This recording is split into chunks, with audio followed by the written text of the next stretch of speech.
तक आते आते सभी डर आपके मन से निकल जाएंगे। वाइटल फोर्स थ्योरी हमें किसने दी थी? Given by Berzelius. Carbon shows the property of catenation and दूसरा है आपके पास टेट्रावैलेंसी। यूरिया बना दिया, ऑर्गेनिक कंपाउंड बना दिया लेबोरेटरी में, तो वक्त बदल गया, हालात बदल गए, जज्बात बदल गए। बेटा जब इलेक्ट्रॉन डोनेटिंग ग्रुप लगा होता है तो आपको प्लस एम या प्लस आर देखने को मिलता है। तो इससे क्या हुआ बेटा? इससे आपकी जो वाइटल फोर्स थ्योरी थी वो डिस्प्रूव हो गई। हेलो एवरीवन, क्या हाल चाल है आप सभी के? My name is Sanya Nair, your chemistry teacher, mentor और दोस्त, और आप सभी का तहे दिल से स्वागत करती हूँ हमारे इस अमेजिंग प्लेटफॉर्म पीडब्ल्यू पर। तो जैसे कि आप सभी बच्चे जानते हैं कि हम आपके लिए लेकर आ गए हैं एक बहुत amazing series which is Uday one shot, जिसमें बेटा आज ऑर्गेनिक केमिस्ट्री के नेक्स्ट सेशन की बारी है and one of the most awaited topics आज की क्लास में हम कवर करेंगे which is GOC, general organic chemistry. इतनी डिमांड आ रही थी इस सेशन की, इस लेक्चर की, तो बेटा आज हम GOC के लेक्चर को देखेंगे एंड जो भी डर है ना हमारे मन में बैठा हुआ है कि यार बड़ा मुश्किल सा होता है, बड़ा कॉम्प्लिकेटेड सा होता है, इस सेशन के एंड तक आते आते सभी डर आपके मन से निकल जाएंगे एंड आपको ये कॉन्सेप्ट बहुत इंटरेस्टिंग एंड आसान लगने लगेगा। तो चलिए without any further ado start करते हैं अपने आज के सेशन को, जिसमें हमने पढ़ना है GOC के बारे में। तो यार सबसे पहले बात ये आती है कि यार ये ऑर्गेनिक केमिस्ट्री है क्या? क्या भाई क्या कहना चाहते हो? तो भाई इनिशियली बोला गया है ना, इनिशियली बोला गया कि ऑर्गेनिक केमिस्ट्री क्या है। इनिशियली बोला गया कि जो आपकी ऑर्गेनिक केमिस्ट्री है ना, ऑर्गेनिक केमिस्ट्री क्या है? It is the study of carbon and it's compounds. Carbon and it's compounds, carbon और उसके कंपाउंड्स की स्टडी को ऑर्गेनिक केमिस्ट्री बोला गया।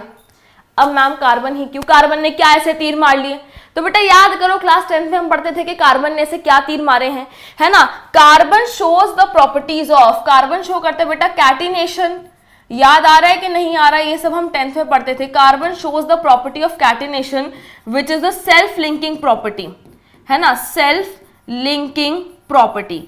कार्बन कैटिनेशन करता है, यानी कि कार्बन दूसरे कार्बन एटम्स के साथ जुड़ के लंबी लंबी चेन्स बना लेता है। तो मतलब कार्बन ने वो डायलॉग सीरियसली ले लिया कि भाई मैं अपना फेवरेट हूं, ठीक है, कार्बन कार्बन, अरे भाई, ठीक है। सो कैटिनेशन। एंड दूसरा है आपके पास टेट्रावैलेंसी, ठीक है, दूसरा है आपके पास टेट्रावैलेंसी। अब टेट्रा माने 4, वैलेंसी का मतलब तो तुम्हारे को पता ही है। अब कार्बन की क्या है? कार्बन की टेट्रावैलेंसी है। So because of the properties of catenation and tetravalency, भाई कार्बन इतना फेमस हो रखा है। तो हमने ये बोला कि ऑर्गेनिक केमिस्ट्री क्या है? It is the study of carbon and it's compounds, ठीक है। बट यार फिर ना कुछ इश्यूज आने लगे। कैसे? जैसे कि मैंने ले लिया MgCO3, है ना, मैंने ले लिया Na2CO3, ठीक है, राइट, कुछ ऐसे कंपाउंड्स ले लिए। तो ये क्या थे बेटा? ये आपके इनऑर्गेनिक कंपाउंड्स थे। ये क्या थे? ये आपके इनऑर्गेनिक कंपाउंड्स थे, है ना। अब आपको यहां पे कार्बन दिख रहा है, बिल्कुल कार्बन दिख रहा है, बिल्कुल यार इनमें तो कार्बन है, तो ये इनऑर्गेनिक कंपाउंड्स है। तो ये बोलना कि भाई ऑर्गेनिक केमिस्ट्री क्या है? कार्बन एंड इट्स कंपाउंड्स की स्टडी, ये बात ना ठीक नहीं लग रही थी, है ना, ये बात में मजा नहीं आ रहा था। तो फिर बेटा हमने क्या बोला? फिर हमने इस डेफिनेशन को थोड़ा बढ़िया बनाया और ये बोला letter on organic chemistry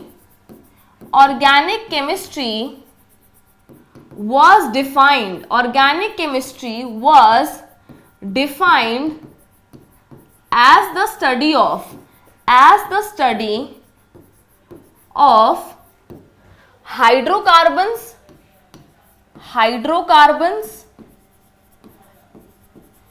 and its derivatives, hydrocarbons and its derivatives. फिर लेटर ऑन क्या डिफाइन करा गया कि ऑर्गेनिक केमिस्ट्री क्या है? Organic chemistry was defined as the study of hydrocarbons, ठीक है, हाइड्रोकार्बन्स एंड इट्स डेरिवेटिव्स। अब यार हाइड्रोकार्बन्स क्या होते हैं? नाम से ही पता लग रहा है, carbon hydrogen containing compounds. And इनके बारे में बच्चों हमने ये भी पढ़ा था, 10th का ही अभी तक बता रही हूँ, थोड़ी सी रिवीजन बीच बीच में 10th भी इंक्लूड हो रही है। इसमें हमने ये भी पढ़ा था कि भाई ये आपके सैचुरेटेड होते हैं, यानी कि सैचुरेटेड माने कार्बन कार्बन सिंगल बॉन्ड, जिसको एल्केन भी बोलते हैं। या फिर अनसैचुरेटेड। ठीक है, अनसैचुरेटेड में क्या होता है, अनसैचुरेटेड में आपके पास कार्बन कार्बन डबल बॉन्ड आ गया, कार्बन कार्बन ट्रिपल बॉन्ड आ गया। अब डबल बॉन्ड वाले को एल्कीन बोल देते हैं, ट्रिपल बॉन्ड वाले को एल्काइन बोल देते हैं। ठीक है, तो ये बोला गया that organic chemistry is the study of hydrocarbons. हमने पता कर लिया हाइड्रोकार्बन्स क्या है, रिवाइज कर लिया। And its derivatives. अभी डेरिवेटिव्स क्या होते हैं, देखो यार, सपोज करो मैंने ले लिया CH4, ये आपका एक हाइड्रोकार्बन है, कार्बन हाइड्रोजन कंटेनिंग कंपाउंड। मैंने क्या करा टाइगर्स, मैंने इसमें से सपोज करो एक हाइड्रोजन हटा दिया और उसकी जगह Cl लगा दिया। तो इसने मुझे क्या दिया, इसने मुझे दिया CH3Cl। ये आपका हाइड्रोकार्बन था, ये क्या बन गया, ये बन गया आपका डेरिवेटिव ऑफ हाइड्रोकार्बन। ये क्या बन गया, ये बन गया आपका डेरिवेटिव ऑफ हाइड्रोकार्बन। ठीक है, क्लियर है, ये डेफिनेशन समझ आ गई आपको कि later on organic chemistry was defined as the study of hydrocarbon and its derivatives. ठीक है, क्लियर है। चलो, अब उसके बाद बेटा जब ऑर्गेनिक कंपाउंड्स की बात हो रही थी ना, तो एक थ्योरी निकल कर आई जिसका नाम था वाइटल फोर्स थ्योरी। जिसका क्या नाम था, वाइटल फोर्स थ्योरी। और ये किसने दी थी, वाइटल फोर्स थ्योरी हमें किसने दी थी, गिवन बाय बर्जीलियस। किसने दी थी, गिवन बाय बर्जीलियस। ठीक है, अब vital force theory given by Berzelius, इसमें क्या बोला गया, इसमें ये बोला गया कि ऑर्गेनिक कंपाउंड्स नेचुरली मिल रहे हैं हमें। ठीक है, plants, animals etcetera, organic compounds naturally हमें मिल रहे हैं। उनकी फॉर्मेशन के पीछे ना कोई मिस्टीरियस है ना, कोई सीक्रेट सी, कोई वाइटल फोर्स है। ठीक, तो क्या बोला गया, ऑर्गेनिक कंपाउंड्स अकर नेचुरली। कैसे मिल रहे हैं बेटा, कैसे अकर कर रहे हैं, organic compounds occur naturally and there is a mysterious या फिर वाइटल, कोई भाई सीक्रेट सी, मिस्टीरियस सी फोर्स है। there is a mysterious या फिर vital force behind their formation।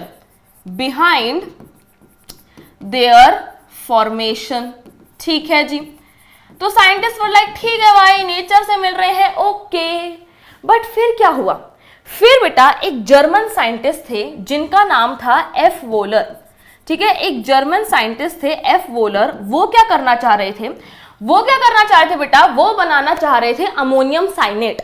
वो क्या करना चाह रहे थे, अमोनियम साइनेट बनाना चाह रहे थे। एक इनऑर्गेनिक कंपाउंड है, वो लेबोरेटरी में बना रहे थे। तो उन्होंने क्या करा, उन्होंने ले लिया NH4Cl अमोनियम क्लोराइड, साथ ही में उन्होंने ले लिया पोटेशियम साइनेट KCNO। ये हो गया आपका अमोनियम क्लोराइड। ठीक है, पोटेशियम साइनेट, ऑलराइट।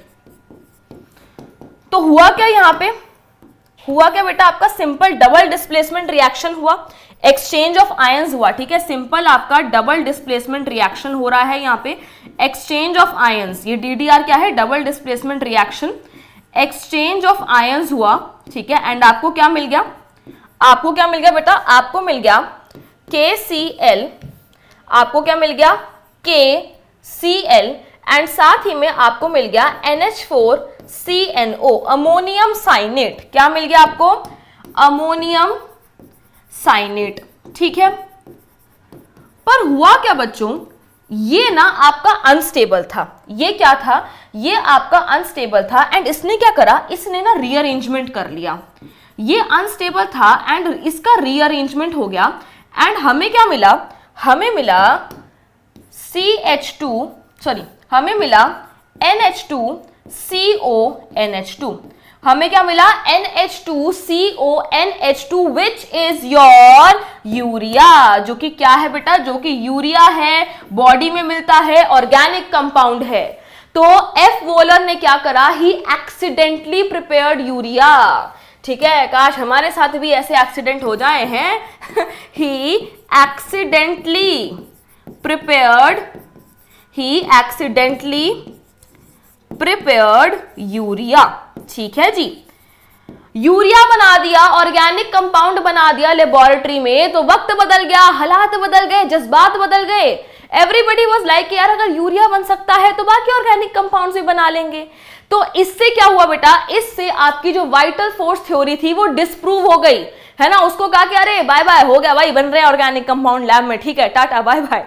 तो ये क्वेश्चन आ जाता है कि which was the first organic compound prepared in the laboratory, the answer is urea, ठीक है।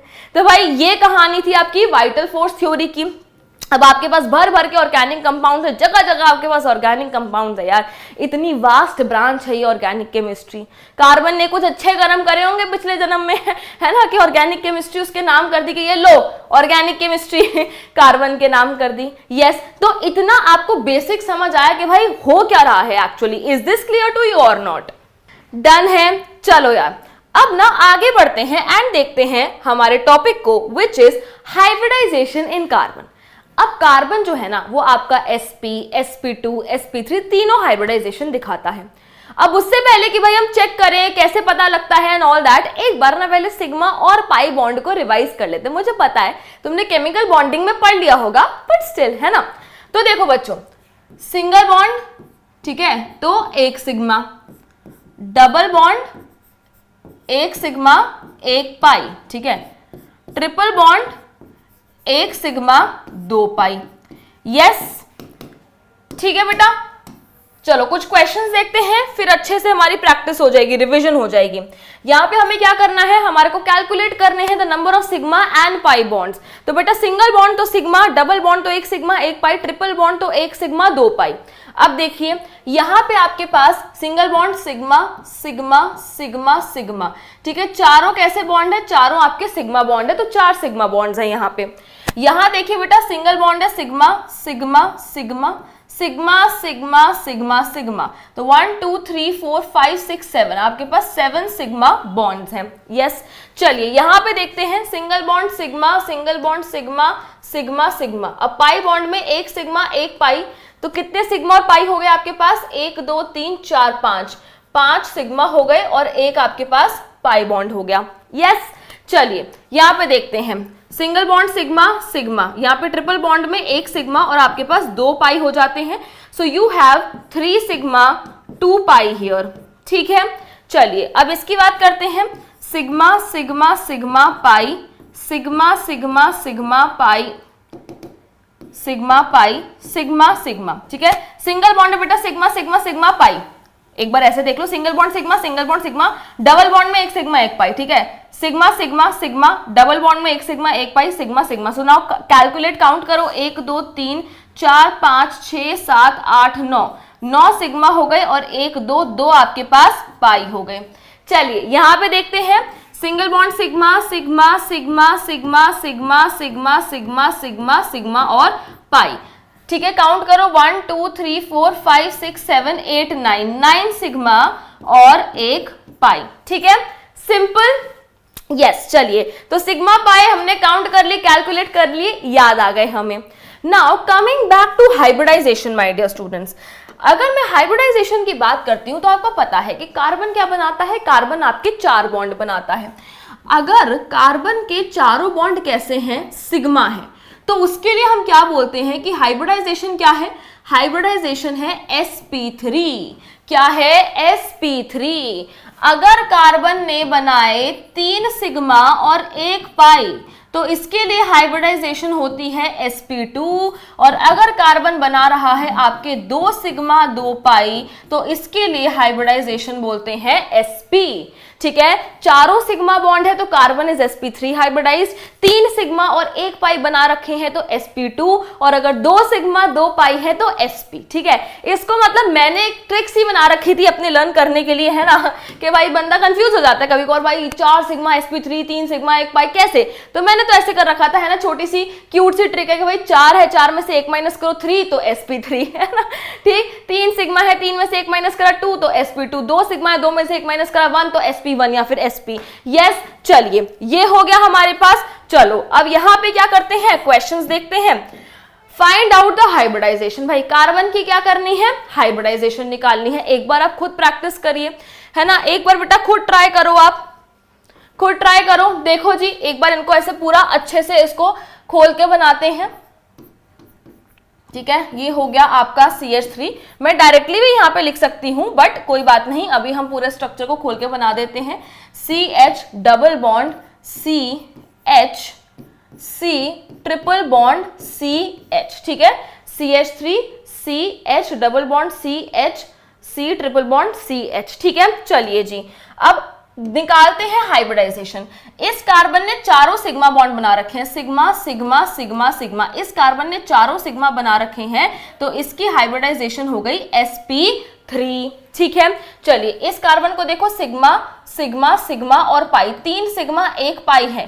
3 सिग्मा 1 पाई के लिए क्या होता है? sp2 होता है। So this is sp2 hybridized.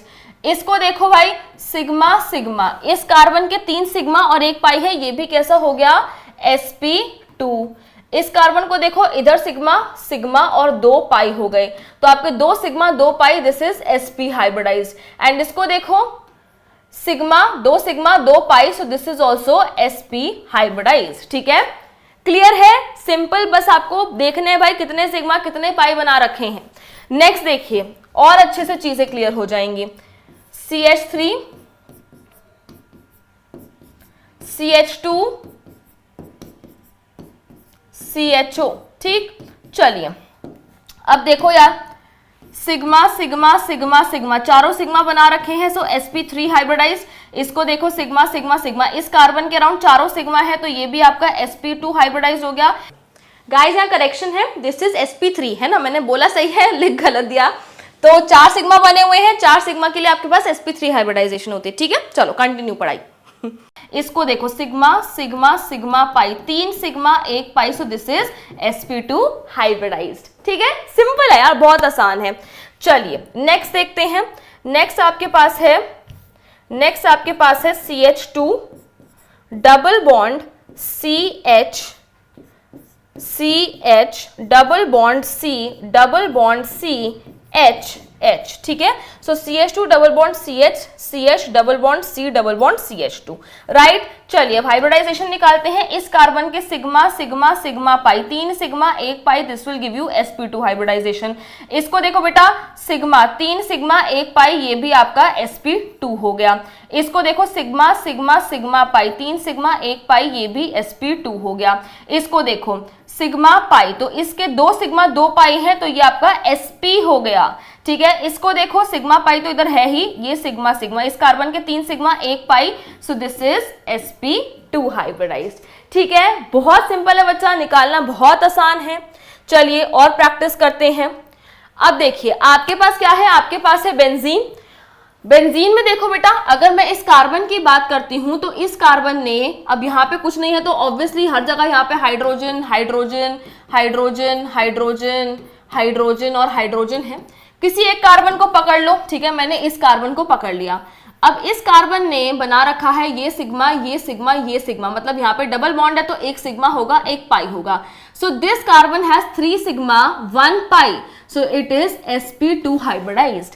And benzene में सभी कार्बन का यही खेल है, सभी कार्बन का यही सीन है। आप इस वाले कार्बन को पकड़ लो, इस कार्बन को पकड़ लो, सिग्मा सिग्मा सिग्मा और पाई हो गया, 3 sigma 1 pi. So all the carbon are sp2 hybridized, ठीक है। All the carbons are sp2 hybridize, सभी आपके sp2 हाइब्रिडाइज होते हैं यहाँ पे, ठीक है। सिंपल। चलिए अब यहाँ पे डायरेक्ट करने की कोशिश करें क्या? चलो कोई बात नहीं ट्राई करो वैसे एज इट इज, ठीक। इस कार्बन के बेटा हाइड्रोजन हाइड्रोजन हाइड्रोजन और यहाँ पे एक बॉन्ड, तो 4 सिग्मा हो गए sp3, ठीक है। इसके देखो बेटा, sigma sigma sigma sigma sp3। यार ऐसा करते हैं, इसको बढ़िया से ही बना देते हैं, है ना, कोई बात नहीं, ठीक। सो CH3 CH2 C triple bond CH3। चलिए बच्चा, बहुत सिंपल है। सिग्मा सिग्मा सिग्मा सिग्मा, चारों सिग्मा तो sp3, इसके भी 4 सिग्मा तो sp3, ठीक है, इसको देखो सिग्मा पाई पाई, इसके 2 sigma 2 pi, so this is sp। इसको देखो बच्चा 2 sigma 2 pi, this is sp। And इसको देखो सिग्मा सिग्मा सिग्मा, 4 सिग्मा है, so this is sp3 hybridised.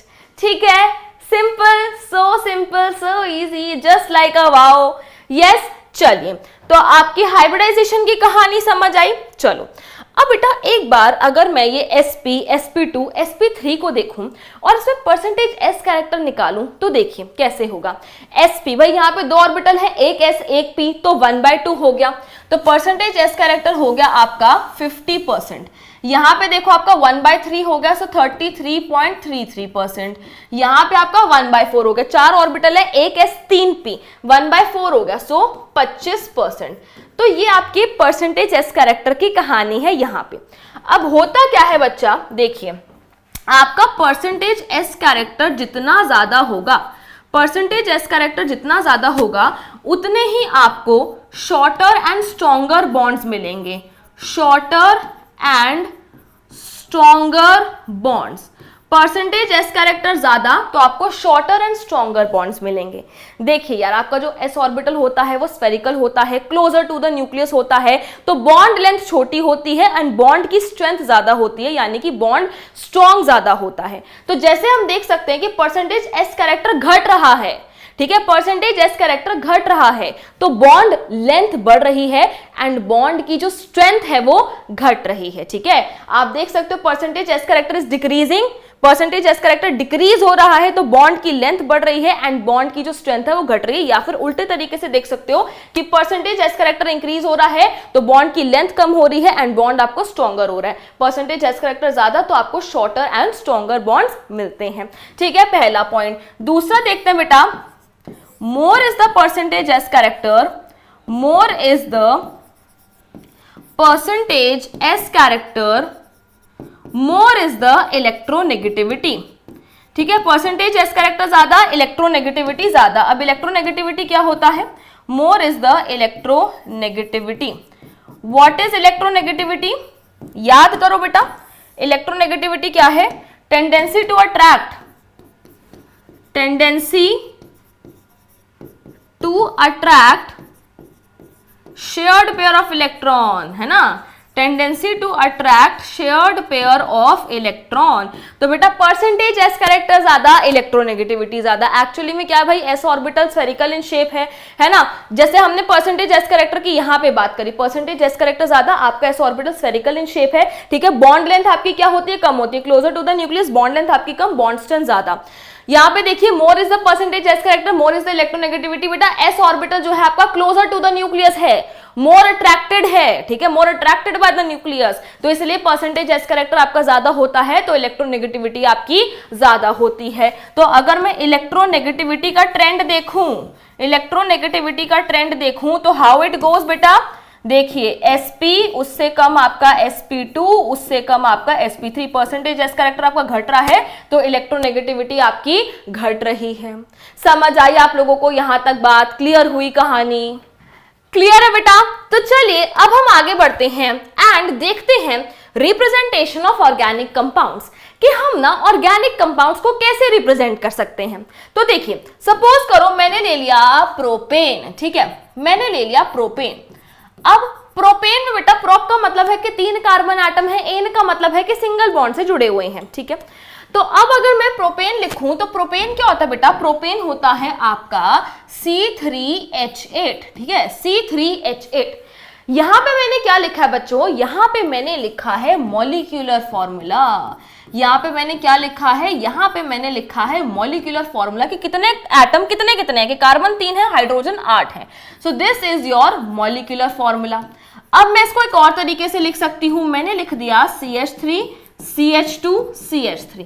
इसको क्या बोलते हैं बेटा, इसको बोलते हैं कंडेंस्ड फॉर्मूला। ये क्या हो गया, ये हो गया आपका कंडेंस्ड फॉर्मूला। ठीक है, चलिए अब मैंने इसको क्या करा, मैंने इसको थोड़ा सा खोल के लिख दिया, थोड़ा सा क्या पूरा खोल के लिख दिया ऐसे, ये CH3, ठीक है, ये आपका CH2 और ये आपका CH3। इसको बेटा कंप्लीटली मैंने खोल के लिख दिया तो ये हो गया आपका complete structural formula, complete structural formula, पूरा इसको खोल के लिख दिया। और इसको बेटा कैसे रिप्रेजेंट करा जा सकता है, मेरे पास 3 कार्बन है, ठीक है, 3 कार्बन है और बाकी हाइड्रोजन है। मैंने कहा भाई ना मेरे को कार्बन दिखाने, ना मेरे को हाइड्रोजन दिखाने, ठीक है, तो हम क्या कर सकते हैं, 3 कार्बन है तो मैंने क्या करा बेटा, मैंने ऐसे बना दिया, ठीक है, मैंने ऐसे बना दिया। ये जो आपके ये जो डॉट्स मान लो, ये जो पॉइंट्स मान लो, ये किसको रिप्रेजेंट कर रहे हैं, ये कार्बन को रिप्रेजेंट कर रहे हैं, ठीक है, कार्बन कार्बन कार्बन। और अब कार्बन की वैलेंसी फुलफिल होगी, कार्बन का एक बॉन्ड बना हुआ है, 3 और बना दी यहाँ पे HHH, 2 बने हुए हैं, 2 और बना दी HH, एक बॉन्ड बना हुआ है, 3 और बना दी HHH, तो this is CH3 CH2 CH3 है ये प्रोपेन ही, बट मैंने इसको कैसे दिखाया, मैंने इसको बॉन्ड्स लाइंस की मदद से दिखाया, कार्बन हाइड्रोजन नहीं लिखा। इसको क्या बोलते हैं बेटा, इसको बोलते हैं बॉन्ड लाइन फॉर्मूला, ठीक है, ठीक है, ये हो गया आपका बॉन्ड लाइन, ठीक, प्रोपेन समझे। चलो एक और ट्राई करते हैं, आप ले लो बेटा ब्यूटेन, ब्यूटेन ले लिया हमने, तो ब्यूटेन के केस में आपका मॉलिक्यूलर फॉर्मूला क्या हो जाएगा, चलो सारे पहले खुद ही अपनी नोटबुक में बना लो, है ना, खुद ही एक बार ट्राई करो। ब्यूटेन का मॉलिक्यूलर फॉर्मूला क्या होगा, C4H10, ठीक है। ब्यूटेन क्या है, ब्यूटेन आपका एल्केन है बच्चों, एल्केन के लिए जनरल फॉर्मूला क्या होता है, कह दो ना +2, यहाँ पे आप n की वैल्यू 4 पुट करोगे तो C4H 2 4 8 + 2 10, तो C4H10 ये हो जाएगा आपका C3H8, है ना। चलिए जी, तो यहाँ पे C4H10 हो गया मॉलिक्यूलर फॉर्मूला, ठीक है, लिख देते हैं मॉलिक्यूलर फॉर्मूला। फिर हमने क्या करा, फिर हमने इसको ऐसे लिख दिया CH3 CH2 CH2 CH3, ये क्या हो गया, कंडेंस्ड फॉर्मूला। फिर इसको पूरा खोल के लिख दिया CH3 CH2 CH2 CH3, ये क्या हो गया, कंप्लीट स्ट्रक्चरल फॉर्मूला।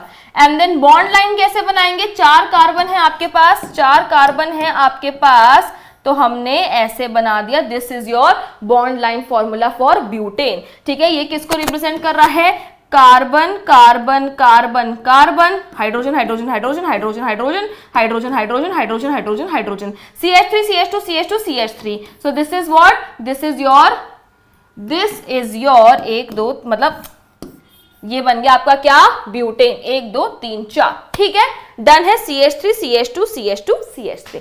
चलो जी, तो यार यहाँ पे ना अभी तक कार्बन हाइड्रोजन दिख रहे थे, अब चलो आप बनाओ बेटा, आप बनाओ क्लोरोइथेन के लिए, ठीक है, क्लोरोइथेन ले लिया मैंने, यस, H का मतलब 2 कार्बन, N का मतलब सिंगल बॉन्ड से जुड़े हैं एंड Cl लगा हुआ है, ठीक, तो ये क्या बन जाएगा बच्चों, ये बन जाएगा आपका C2H5Cl, molecular formula, CH3 CH2 Cl, condensed formula, देखो 2 कार्बन 5 हाइड्रोजन और Cl, ठीक।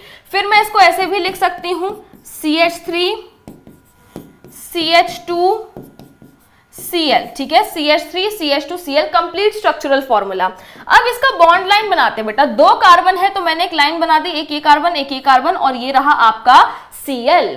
या कार्बन और हाइड्रोजन नहीं दिखा रहे, बाकी अगर कोई डिफरेंट एटम है, ऑक्सीजन हो गया, नाइट्रोजन हो गया या Cl हो गया, ये तो दिखाना पड़ेगा ना, हम खुद से थोड़ा सपना ले लेंगे, अरे अरे अरे यहाँ पे तो Cl लगा हुआ है, ये तो दिखाना पड़ेगा ना। तो यहाँ पे क्या हुआ, इसको आप एनालाइज करने की कोशिश करो, ये आपका कार्बन, ये आपका कार्बन और ये आपका Cl। कार्बन है बेटा, 1 बॉन्ड बना रखा है, 3 और बनाएगा, हाइड्रोजन हाइड्रोजन हाइड्रोजन, इसके 2 बॉन्ड बने हुए हैं, 2 और बनाएगा, hydrogen hydrogen, so this is CH3 CH2 Cl, ठीक है, CH3 CH2 Cl। तो इसका बॉन्ड लाइन हमने कैसे बनाया, हमने बना दिया बेटा ऐसे, ठीक है, सिंपल है, क्लियर है। सो व्हाट यू हैव बच्चा, you have molecular formula, condensed formula, complete structural formula, bond line formula, okay. चलो अब इस क्वेश्चन को देखो एक बार, क्वेश्चन में आपको बेटा क्या दे रखे हैं, बॉन्ड लाइन फॉर्मूला दे रखे हैं, इनको पूरा एक्सपैंड करके लिखना, पूरा खोल के लिख देना है।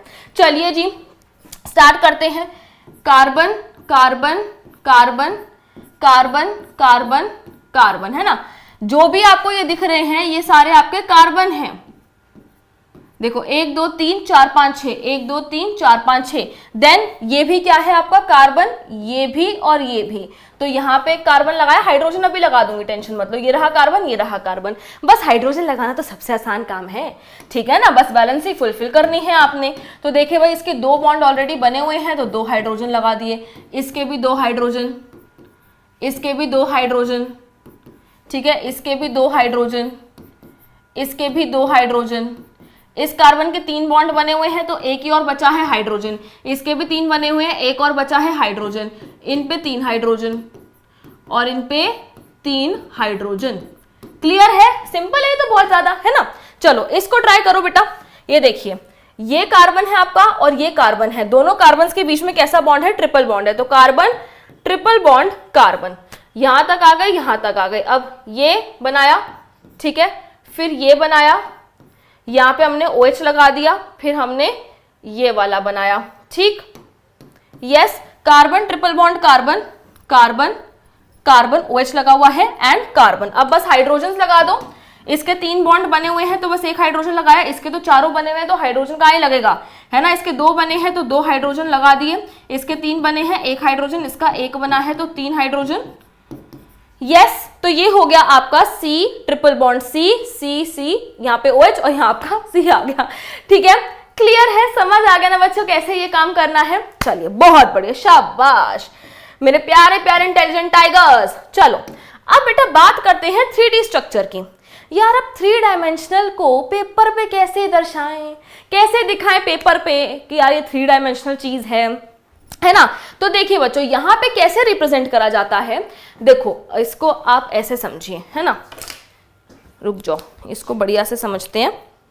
देखो बच्चों ये हमने ऐसे ले लिया, ठीक है, ये ऐसे हो गया और ये आपका रुको ऐसे हो गया, ठीक है, समझने की कोशिश करना है ना, थोड़ा काम चलाओ काम है बट समझ जाना तुम ठीक है। देखिए बच्चों आप देख पा रहे हो कि ये दोनों क्या है, ये दोनों आपके प्लेन में है। सपोज करो मैं इस रिमोट को प्लेन मान लेती हूं, तो ये दोनों जो है ये दोनों आपके प्लेन में है, ठीक है, ये दोनों आपके प्लेन में है।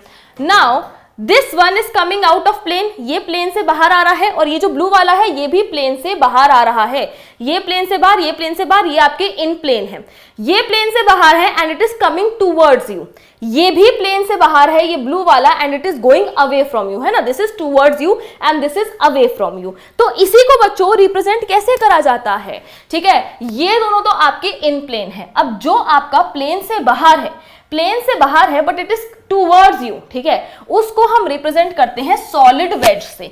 किससे रिप्रेजेंट करते हैं, सॉलिड वेज बना के रिप्रेजेंट करते हैं ऐसे, ठीक है, bond projecting out of plane, ये बॉन्ड प्लेन से बाहर है towards the observer, towards you, and ये जो पीछे वाला था उसको किससे रिप्रेजेंट करते हैं, उसको डैश, ये डैश है ना, उसको हम रिप्रेजेंट करते हैं डैश वेज से, डैश वेज से रिप्रेजेंट करते हैं। डैश वेज का क्या मतलब है कि बॉन्ड प्लेन से बाहर ही है, bond projecting out of plane away from the observer, जो तुम्हारी तरफ है बेटा उसको सॉलिड वेज से रिप्रेजेंट करेंगे, और जो तुमसे परे है, तुमसे दूर है, उसको, तुमसे अवे है, उसको हम डैश वेज से रिप्रेजेंट करेंगे, ठीक है, सिंपल है, इजी है, कोई भी कॉम्प्लिकेटेड सी चीज नहीं है यहाँ पे, है ना। सो this is towards the observer and this is away from the observer, ये आगे समझ लो और ये पीछे समझ लो, है ना भाई, ये प्लेन है, ये प्लेन से, ये आउट ऑफ प्लेन है टूवर्ड्स यू, ठीक है, तो सॉलिड वेज, ये वाला आउट ऑफ प्लेन है बट अवे फ्रॉम यू, पीछे वाला दिख रहा है, so this is dash wedge, ठीक है, सिंपल, ओके, बहुत बढ़िया बच्चों, बहुत बढ़िया। चलिए अब हम आगे बढ़ते हैं एंड देखते हैं डिग्री ऑफ कार्बन। तो कार्बन की डिग्री क्या क्या हो सकती है बच्चों, आइए देखते हैं, ठीक है, चलिए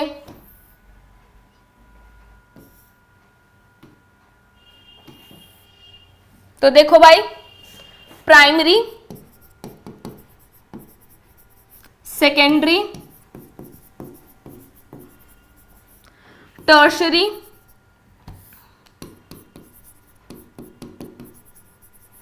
क्वाटर्नरी, क्वाटर्नरी, ठीक है। सो 1 degree, 1 degree, 2 degree, tertiary 3 degree, quaternary 4 degree. अब ये 1 डिग्री, 2 डिग्री, 3 डिग्री, 4 डिग्री का क्या मतलब है बच्चों? 1 डिग्री माने carbon attach to 1 carbon atom. क्या लिखेंगे? Carbon attached to 1 carbon atom. Carbon केवल एक कार्बन एटम से अटैच्ड है तो वो कार्बन बन जाएगा 1 डिग्री। सेकेंडरी या फिर 2 डिग्री का क्या मतलब है? Carbon attached to 2 carbon atoms. ठीक है, 2 कार्बन एटम से जुड़ा हुआ है। अभी एग्जांपल देखेंगे सब समझ आ जाएगा। 3 डिग्री अब तो समझ ही गए होंगे, इतने इंटेलिजेंट तो है मेरे टाइगर्स, है ना। Carbon attached to 3 carbon atoms, carbon attached to 3 carbon atoms. ठीक है, एंड क्वार्टरनरी में क्या हो जाएगा? Carbon attached to 4 carbon atoms. ठीक है, चलिए डिग्री ऑफ कार्बन में आपके पास है 1 डिग्री, 2 डिग्री, 3 डिग्री, 4 डिग्री। ऐसा कार्बन जो केवल एक कार्बन से अटैच्ड है दैट विल बिकम 1 डिग्री। ऐसा कार्बन जो 2 कार्बन से अटैच्ड है 2 डिग्री। ऐसा कार्बन जो 3 कार्बन से अटैच्ड है 3 डिग्री। ऐसा कार्बन जो 4 कार्बन से अटैच्ड है 4 डिग्री, 4 डिग्री। ठीक है, चलिए एक क्वेश्चन देखेंगे, इसी में आपको सारी डिग्री क्लियर हो जाएगी। बहुत सिंपल, ये कार्बन केवल एक और कार्बन से अटैच्ड है। इसको ऐसा करते हैं, इसको बढ़िया से खोल के वैसे लिखने की जरूरत है नहीं। ये कार्बन की बात अगर करें बेटा तो यहाँ पे ऐसा सा कुछ हो रहा है ना, CH3 और ये CH2। तो दिस कार्बन, चलो इसको खोल के ही लिख लेते हैं बढ़िया से, है ना। इसको थोड़ा सा ऊपर कर देते हैं, हो जा भाई, ओहो हो, ठीक। चलो CH3, CH2, CH3, CH3, CH3 में इसको इससे नहीं खोलेंगे, बहुत गुचड़ मुचड़ हो जाएगा। ठीक है, बस to give you a sense of what is happening थोड़ा सा मैं इसको ऐसे करके लिख दे रही हूं, नहीं तो हम डायरेक्टली भी वहां पे कर सकते थे, बट चलिए कोई बात नहीं, है ना। तो देखो बेटा, ये कार्बन आपका सिर्फ एक कार्बन से अटैच्ड है, बाकी 3 जगह हाइड्रोजन है। ये कार्बन सिर्फ एक और कार्बन से अटैच्ड है तो ये बन गया आपका 1 डिग्री। ये कार्बन आपके 2 कार्बन से अटैच्ड है तो ये हो गया आपका 2 डिग्री। ये कार्बन आपका 1 2 3 4 4 कार्बन से अटैच्ड है तो ये हो गया आपका 4 डिग्री। ये कार्बन 1 2 3 कार्बन से अटैच्ड है तो ये हो गया आपका 3 डिग्री। ये कार्बन आपका 2 कार्बन से अटैच्ड है 2 डिग्री। ये कार्बन आपका सिर्फ एक और कार्बन से अटैच्ड है तो ये हो गया आपका 1 डिग्री, है ना। As simple as that. Degree of carbon clear है, कार्बन कितने और कार्बन से अटैच्ड है उस हिसाब से आपकी डिग्री आ जाती है। यस, चलिए जी आगे बढ़ते हैं। अब हम देखते हैं क्लासिफिकेशन ऑफ ऑर्गेनिक कंपाउंड्स, कि ये जो बच्चों आपके ऑर्गेनिक कंपाउंड्स हैं इनको हम कैसे कैसे क्लासिफाई कर सकते हैं। तो देखो भाई, सबसे पहले तुम्हारे पास हो गया ए साइक्लिक या ओपन चेन एलिफेटिक, है ना भाई। यहां पे तुम्हारे पास क्या आ जाते हैं, यहां पे तुम्हारे पास आ जाते हैं स्ट्रेट चेन या ब्रांचिंग, ठीक है।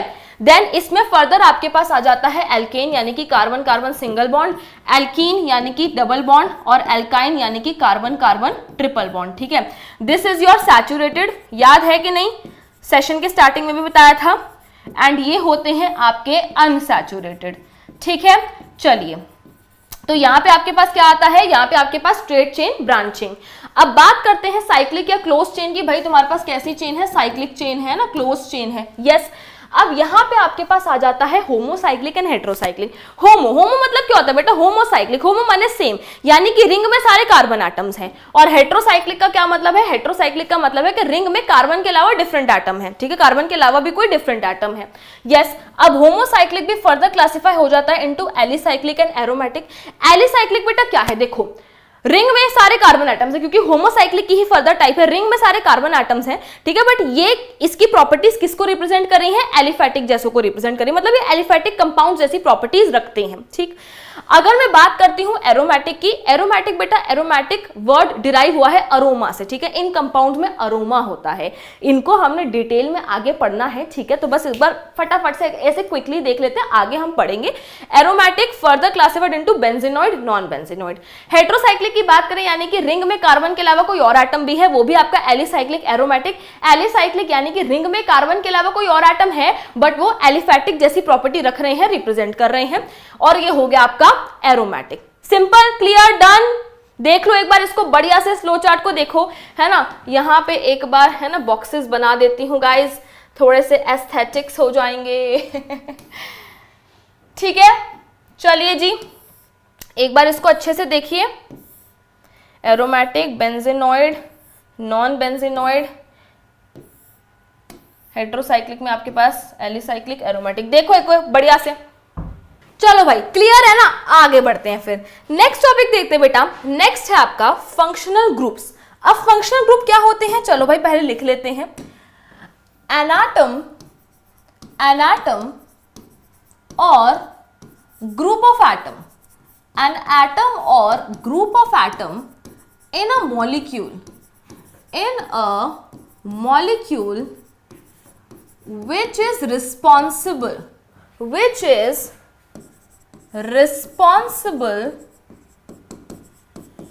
for the characteristic, which is responsible for the characteristic chemical properties of organic compound. ठीक है, तो फंक्शनल ग्रुप क्या है बेटा, एटम और ग्रुप ऑफ एटम। सीधे सीधे भाषा में देखो, एन एटम और ग्रुप ऑफ एटम जो किसी भी कंपाउंड में आके उसकी प्रॉपर्टीज को, उसके फंक्शन को ही बदल देता है, उनको क्या बोलते हैं, फंक्शनल ग्रुप बोलते हैं। एन एटम और ग्रुप ऑफ एटम किसी भी मॉलिक्यूल में जो उसकी केमिकल प्रॉपर्टीज के लिए रिस्पॉन्सिबल है, ऐसा ग्रुप या फिर एटम या ग्रुप ऑफ एटम जो किसी भी कंपाउंड में आके उसकी प्रॉपर्टीज को, उसके फंक्शन को ही बदल देते हैं, उनको फंक्शनल ग्रुप्स कहा जाता है। एग्जाम्पल देखो, सपोज करो तुम्हारे पास था बेटा CH4। CH4 क्या है, एक एल्केन है। ठीक है, दिस इज मीथेन। अब मैंने क्या करा, मैंने इसका एक हाइड्रोजन हटाया और उसकी जगह लगा दिया OH। उसकी जगह OH लगा दिया तो मुझे मिलेगा CH3OH। बेटा ये तुम्हारा एल्केन था, ठीक है, और ये OH आया और उसने वक्त, हालात, जज्बात सब बदल दिए बेटा। एल्केन को क्या बना दिया, एल्कोहल बना दिया। इसको कोई नहीं पूछ रहा था, इसको बहुत लोग पूछ रहे। ठीक है, तो क्या हुआ, एक ग्रुप आया बच्चा, है ना, एटम और ग्रुप ऑफ एटम जो किसी भी कंपाउंड में आके उसके फंक्शन को, उसकी प्रॉपर्टीज को ही बदल दे, उसको फंक्शनल ग्रुप बोलते हैं। ठीक है, चलो अब इसी को ना आगे कंटिन्यू करते हैं, है ना। सपोज करो मैंने ले लिया, मैंने एक सीरीज ले ली, CH3OH, C2H5OH, C3H7OH, C4H9OH and so on. मतलब ये सीरीज चलती जाएगी, है ना। अब देखो जैसे जैसे आप इस सीरीज में नीचे जा रहे हो, आपको बहुत अच्छे से दिख रहा है कि कार्बन एटम्स का नंबर बढ़ रहा है ना। कार्बन बढ़ते जा रहे हैं, हाइड्रोजन बढ़ते जा रहे हैं, तो सीधा सीधा मैं कह सकती हूं कि मॉलिक्यूलर मास क्या हो रहा है बेटा, बढ़ रहा है। तो जो आपकी फिजिकल प्रॉपर्टीज होती हैं, जो मॉलिक्यूलर मास पे डिपेंड करती हैं, अगर मॉलिक्यूलर मास चेंज होता जा रहा है तो फिजिकल प्रॉपर्टीज भी क्या हो जाएंगी बेटा, चेंज हो जाएंगी, फिजिकल प्रॉपर्टीज भी डिफरेंट होंगी। ठीक है, but if I talk about chemical properties, tigers, तो केमिकल प्रॉपर्टीज के लिए कौन रिस्पॉन्सिबल होता है, केमिकल प्रॉपर्टीज के लिए रिस्पॉन्सिबल होता है फंक्शनल ग्रुप। एंड यहां पे आप देख सकते हैं इस सीरीज में कि जो आपका फंक्शनल ग्रुप है वो आपका सेम है। फंक्शनल ग्रुप जो है आपका वो आपका सेम है कि नहीं, can you see this. Chemical properties के लिए कौन रिस्पॉन्सिबल होता है, functional group, and the functional group is same here. तो इसलिए हम कह सकते हैं कि भाई केमिकल प्रॉपर्टीज यहाँ पे क्या होंगी, सेम सी होंगी, सिमिलर होंगी। तो फंक्शनल ग्रुप क्या है, फंक्शनल ग्रुप क्या है, एन एटम और group of atom which is responsible for the chemical properties of organic compound. ये तो हम इसके एग्जाम्पल तो भाई 10th में पढ़ते आए थे। भाई तुम्हारा अल्कोहल हो गया, है ना, अल्कोहल हो गया, OH, एल्डिहाइड हो गया, CHO, ठीक है, कार्बोक्सिलिक एसिड ले लो, ठीक है, COOH, एंड बहुत सारे, भाई बहुत पढ़े भी हुए हैं हमने, देख भी लिए हमने बहुत सारे फंक्शनल ग्रुप, राइट, एटसेट्रा।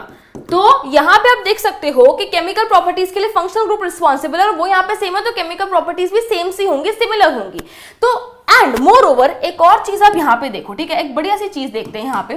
आप ना ले लो C2H5OH एंड आप उसमें से माइनस कर दो CH3OH। मैम ये क्या कैसी बातें कर रहे हो माइनस, अरे सिंपल मैथ्स वाली माइनस कर लो ना, ऐसे बेसिक, मतलब ये नंबर देखो, ये OH तो पूरा कैंसिल हो जाएगा, यहाँ H5 है, यहाँ H2 है, तो सॉरी यहाँ H5 है, यहाँ H3 है, तो ये H2 हो जाएगा, यहाँ 2 कार्बन, यहाँ 1 कार्बन, तो 2 - 1 1 होता है, तो ये क्या हो गया, CH2 हो गया। सही बात है। अब भाई किसी और को ले लो, सपोज करो मैंने C4H9OH ले लिया और मैंने C3H7OH ले लिया, दोनों का मैंने सबट्रैक्ट करा, ये तो बिल्कुल कैंसिल हो जाएगा, H9 और H7 माइनस होगा तो H2, C4 - C3 होगा तो C1 आएगा, जो कि डायरेक्टली C लिख दिया।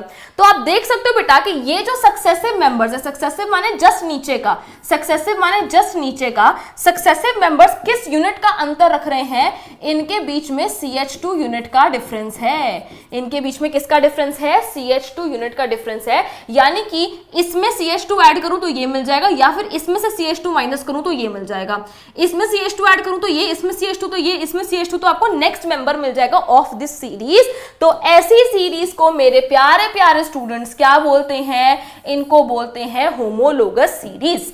क्या बोलते हैं, होमोलोगस सीरीज बोलते हैं। ठीक है, अब जो सब मैंने आपको पढ़ाया है उन सभी के एक बार पॉइंट्स देखते हैं। देखिए क्या लिखा हुआ है यहाँ पे, all members of a homologous series have same functional group, बिल्कुल सही बात है। ठीक है, सिमिलर केमिकल फॉर्मूला, ठीक है, सिमिलर केमिकल प्रॉपर्टीज, बहुत बढ़िया। Successive compounds differ by CH2 unit, मैंने आपको दिखा दी, सक्सेसिव माने जस्ट नीचे का, जस्ट नीचे वाले कंपाउंड में किसका अंतर है, CH2 यूनिट का अंतर आ रहा है। फिजिकल प्रॉपर्टीज जैसे कि आपकी density, molecular mass, boiling point है ना, वो आपकी ग्रेडेशन शो कर रही है with rise in molecular mass. Molecular mass बेटा बढ़ रहा है, चेंज हो रहा है, तो आपकी फिजिकल प्रॉपर्टीज में भी अंतर है। ठीक है, ग्रेडेशन शो कर रही है। ठीक है, इतनी कहानी क्लियर हुई आप लोगों को, होमोलोगस सीरीज तक समझ आ गया, एक बार इसको बढ़िया से लिख लो, है ना। चले फिर, डन है। ऑल राइट बेटा, तो ये सब हमने पढ़ लिया। Now let's move on to the like actual feeling of organic chemistry, है ना। अभी तक हम छोटे छोटे प्यारे प्यारे टॉपिक्स बढ़ रहे थे, अब हम आगे बढ़ते हैं एंड असली फीलिंग, असली एसेंस ऑफ ऑर्गेनिक केमिस्ट्री को अब समझना शुरू करते हैं, the fundamental concepts of organic chemistry. अब देखो यार, ऑर्गेनिक केमिस्ट्री में तुम्हारा जो रिएक्टेंट होता है ना, उसको हम प्यार से क्या बोल देते हैं, उसको हम बोलते हैं सबस्ट्रेट। ठीक है, अब आपके पास सबस्ट्रेट है, ठीक है, अब सबस्ट्रेट पे अटैक हुआ, किसका भाई, अटैकिंग, सबस्ट्रेट पे अटैक हुआ अटैकिंग रिएजेंट का। ठीक है, अटैक हुआ किसका, अटैकिंग रिएजेंट का, अटैकिंग रिएजेंट का। ठीक है, तो आपको क्या मिलता है, आपको मिलता है इंटरमीडिएट, आपको क्या मिलता है, आपको मिलता है इंटरमीडिएट।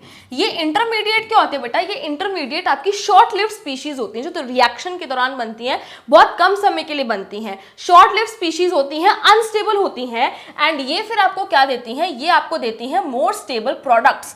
ये इंटरमीडिएट से फिर आपको क्या मिलता है, फिर आपको मिलते हैं प्रोडक्ट। ठीक है, मेजर प्रोडक्ट, साइड प्रोडक्ट, है ना। तो आपके पास सबस्ट्रेट है, सबस्ट्रेट पे अटैकिंग रिएजेंट ने अटैक करा, इंटरमीडिएट बना, ये आपकी शॉर्ट लिव्ड स्पीशीज होती हैं, काफी अनस्टेबल होती हैं, एंड देन ये आपको क्या देते हैं, प्रोडक्ट देते हैं। ठीक है, मेजर प्रोडक्ट हो गया, साइड प्रोडक्ट्स हो गए, प्रोडक्ट्स आपको मिल रहे हैं। ठीक है, तो अब यही सब पढ़ते बेटा कि ये सब कैसे हो रहा है। ठीक है, ये क्या कहानी है इसकी, राइट। तो एक एक करके स्टार्ट करते हैं। सबसे पहले देखते हैं कि कोवेलेंट बॉन्ड में फिजन कैसे होता है, यानी कि कोवेलेंट बॉन्ड को हम कैसे तोड़ सकते हैं। ठीक है, तो कोवेलेंट बॉन्ड कैसा बॉन्ड होता है भाई, ये तो हमारे को पता है, ऐसा बॉन्ड जो इलेक्ट्रॉन की शेयरिंग से बनता है ना, शेयरिंग ऑफ इलेक्ट्रॉन से बनता है आपका कोवेलेंट बॉन्ड। अब इस कोवेलेंट बॉन्ड को हम दो तरीके से तोड़ सकते हैं माय डियर स्टूडेंट्स। ठीक है, कोवेलेंट बॉन्ड को आप दो तरीके से तोड़ सकते हैं।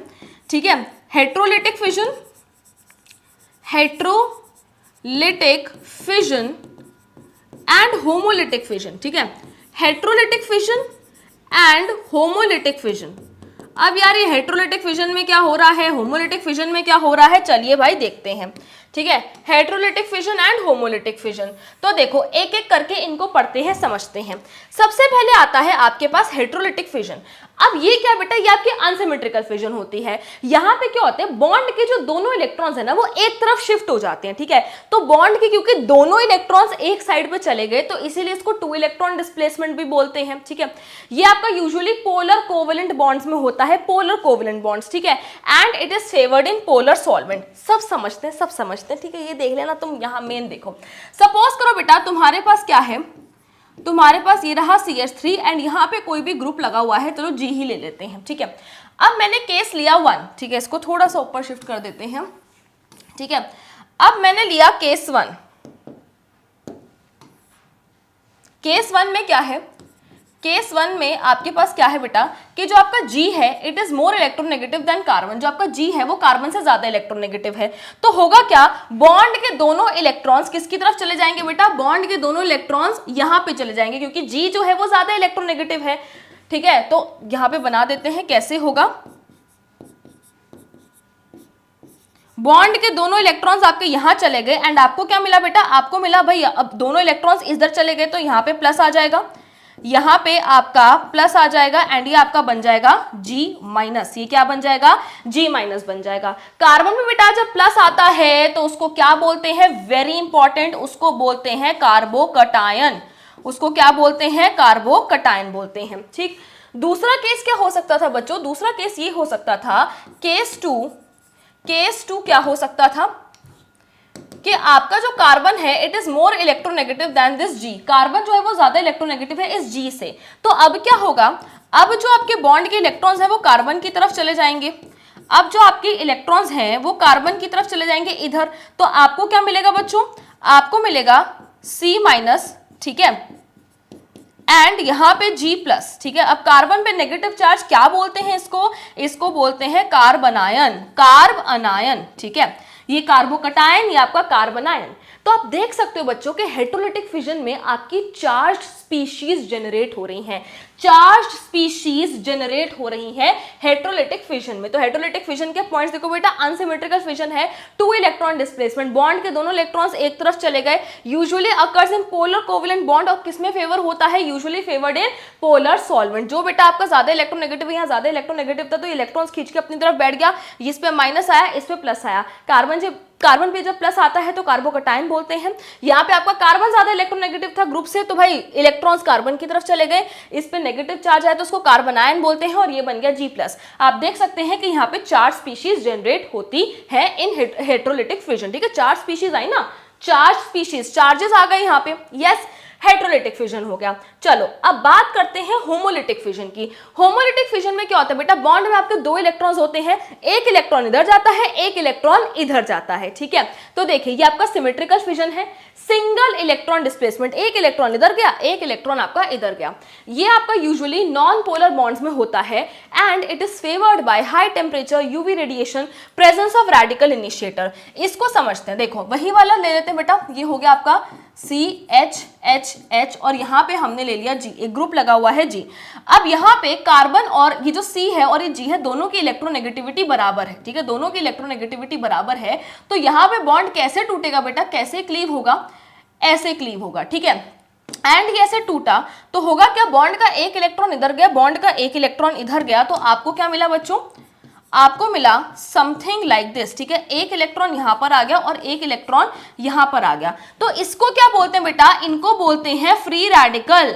ये क्या बन गया आपका, फ्री रेडिकल। यहाँ पे फ्री रेडिकल जनरेट होते हैं। फ्री रेडिकल क्या होती हैं, फ्री रेडिकल आपकी न्यूट्रल स्पीशीज होती हैं, न्यूट्रल स्पीशीज होती हैं हैविंग ऑड इलेक्ट्रॉन या फिर अनपेयर्ड इलेक्ट्रॉन, ठीक है। तो फ्री रेडिकल यहाँ पे जनरेट होता है, फ्री रेडिकल आपकी न्यूट्रल स्पीशीज होती हैं हैविंग ऑड इलेक्ट्रॉन या अनपेयर्ड इलेक्ट्रॉन, ठीक है। न्यूट्रल स्पीशीज है हैविंग ऑड इलेक्ट्रॉन या फिर अनपेयर्ड इलेक्ट्रॉन। यस, क्लियर है कहानी आपको, हेटेरोलिटिक फिजन समझ आ गया, होमोलिटिक फिजन समझ आ गया कि आपको कोवेलेंट बॉन्ड किन तरीकों से टूट सकता है। यस, चलिए अब हम आगे बढ़ते हैं। यहाँ पे हमने 3 नई टर्म्स में इंट्रोड्यूस करी, कार्बोकटायन, कार्बनायन और फ्री रेडिकल। इन पे अभी हम थोड़ी सी देर बाद आएंगे। एक बार अटैकिंग रिएजेंट्स देख लेते हैं, ठीक है। अटैकिंग रिएजेंट्स देख लेते हैं। अब अटैकिंग रिएजेंट्स से बेटा आपके पास होते हैं इलेक्ट्रोफाइल, इलेक्ट्रोफाइल एंड न्यूक्लियोफाइल। आपके पास है इलेक्ट्रोफाइल एंड न्यूक्लियोफाइल। अब ये इलेक्ट्रोफाइल और न्यूक्लियोफाइल क्या होते हैं, आइए इनको जानते हैं, ठीक है। So you have electrophile and nucleophile, बीच में एक लाइन भी खींच देते हैं। अब ये इलेक्ट्रोफाइल क्या होते हैं बेटा, इलेक्ट्रो माने इलेक्ट्रॉन है ना, और फाइल माने लविंग। फाइल का मतलब है प्यार करना, है ना, फाइल टू लव। तो ये क्या होते हैं बेटा, ये आपकी इलेक्ट्रॉन लविंग स्पीशीज होती हैं, इलेक्ट्रॉन लविंग होते हैं, यानी कि इनको नेगेटिव से प्यार है भाई, इनको नेगेटिव से प्यार है। अब अगर किसी को नेगेटिव से प्यार है, ये इलेक्ट्रोफाइल्स को, ये इलेक्ट्रॉन लविंग है, इनको नेगेटिव से प्यार है, इलेक्ट्रॉन से प्यार है, तो इन पे खुद कैसा चार्ज होगा, इन पे खुद पॉजिटिव चार्ज होगा।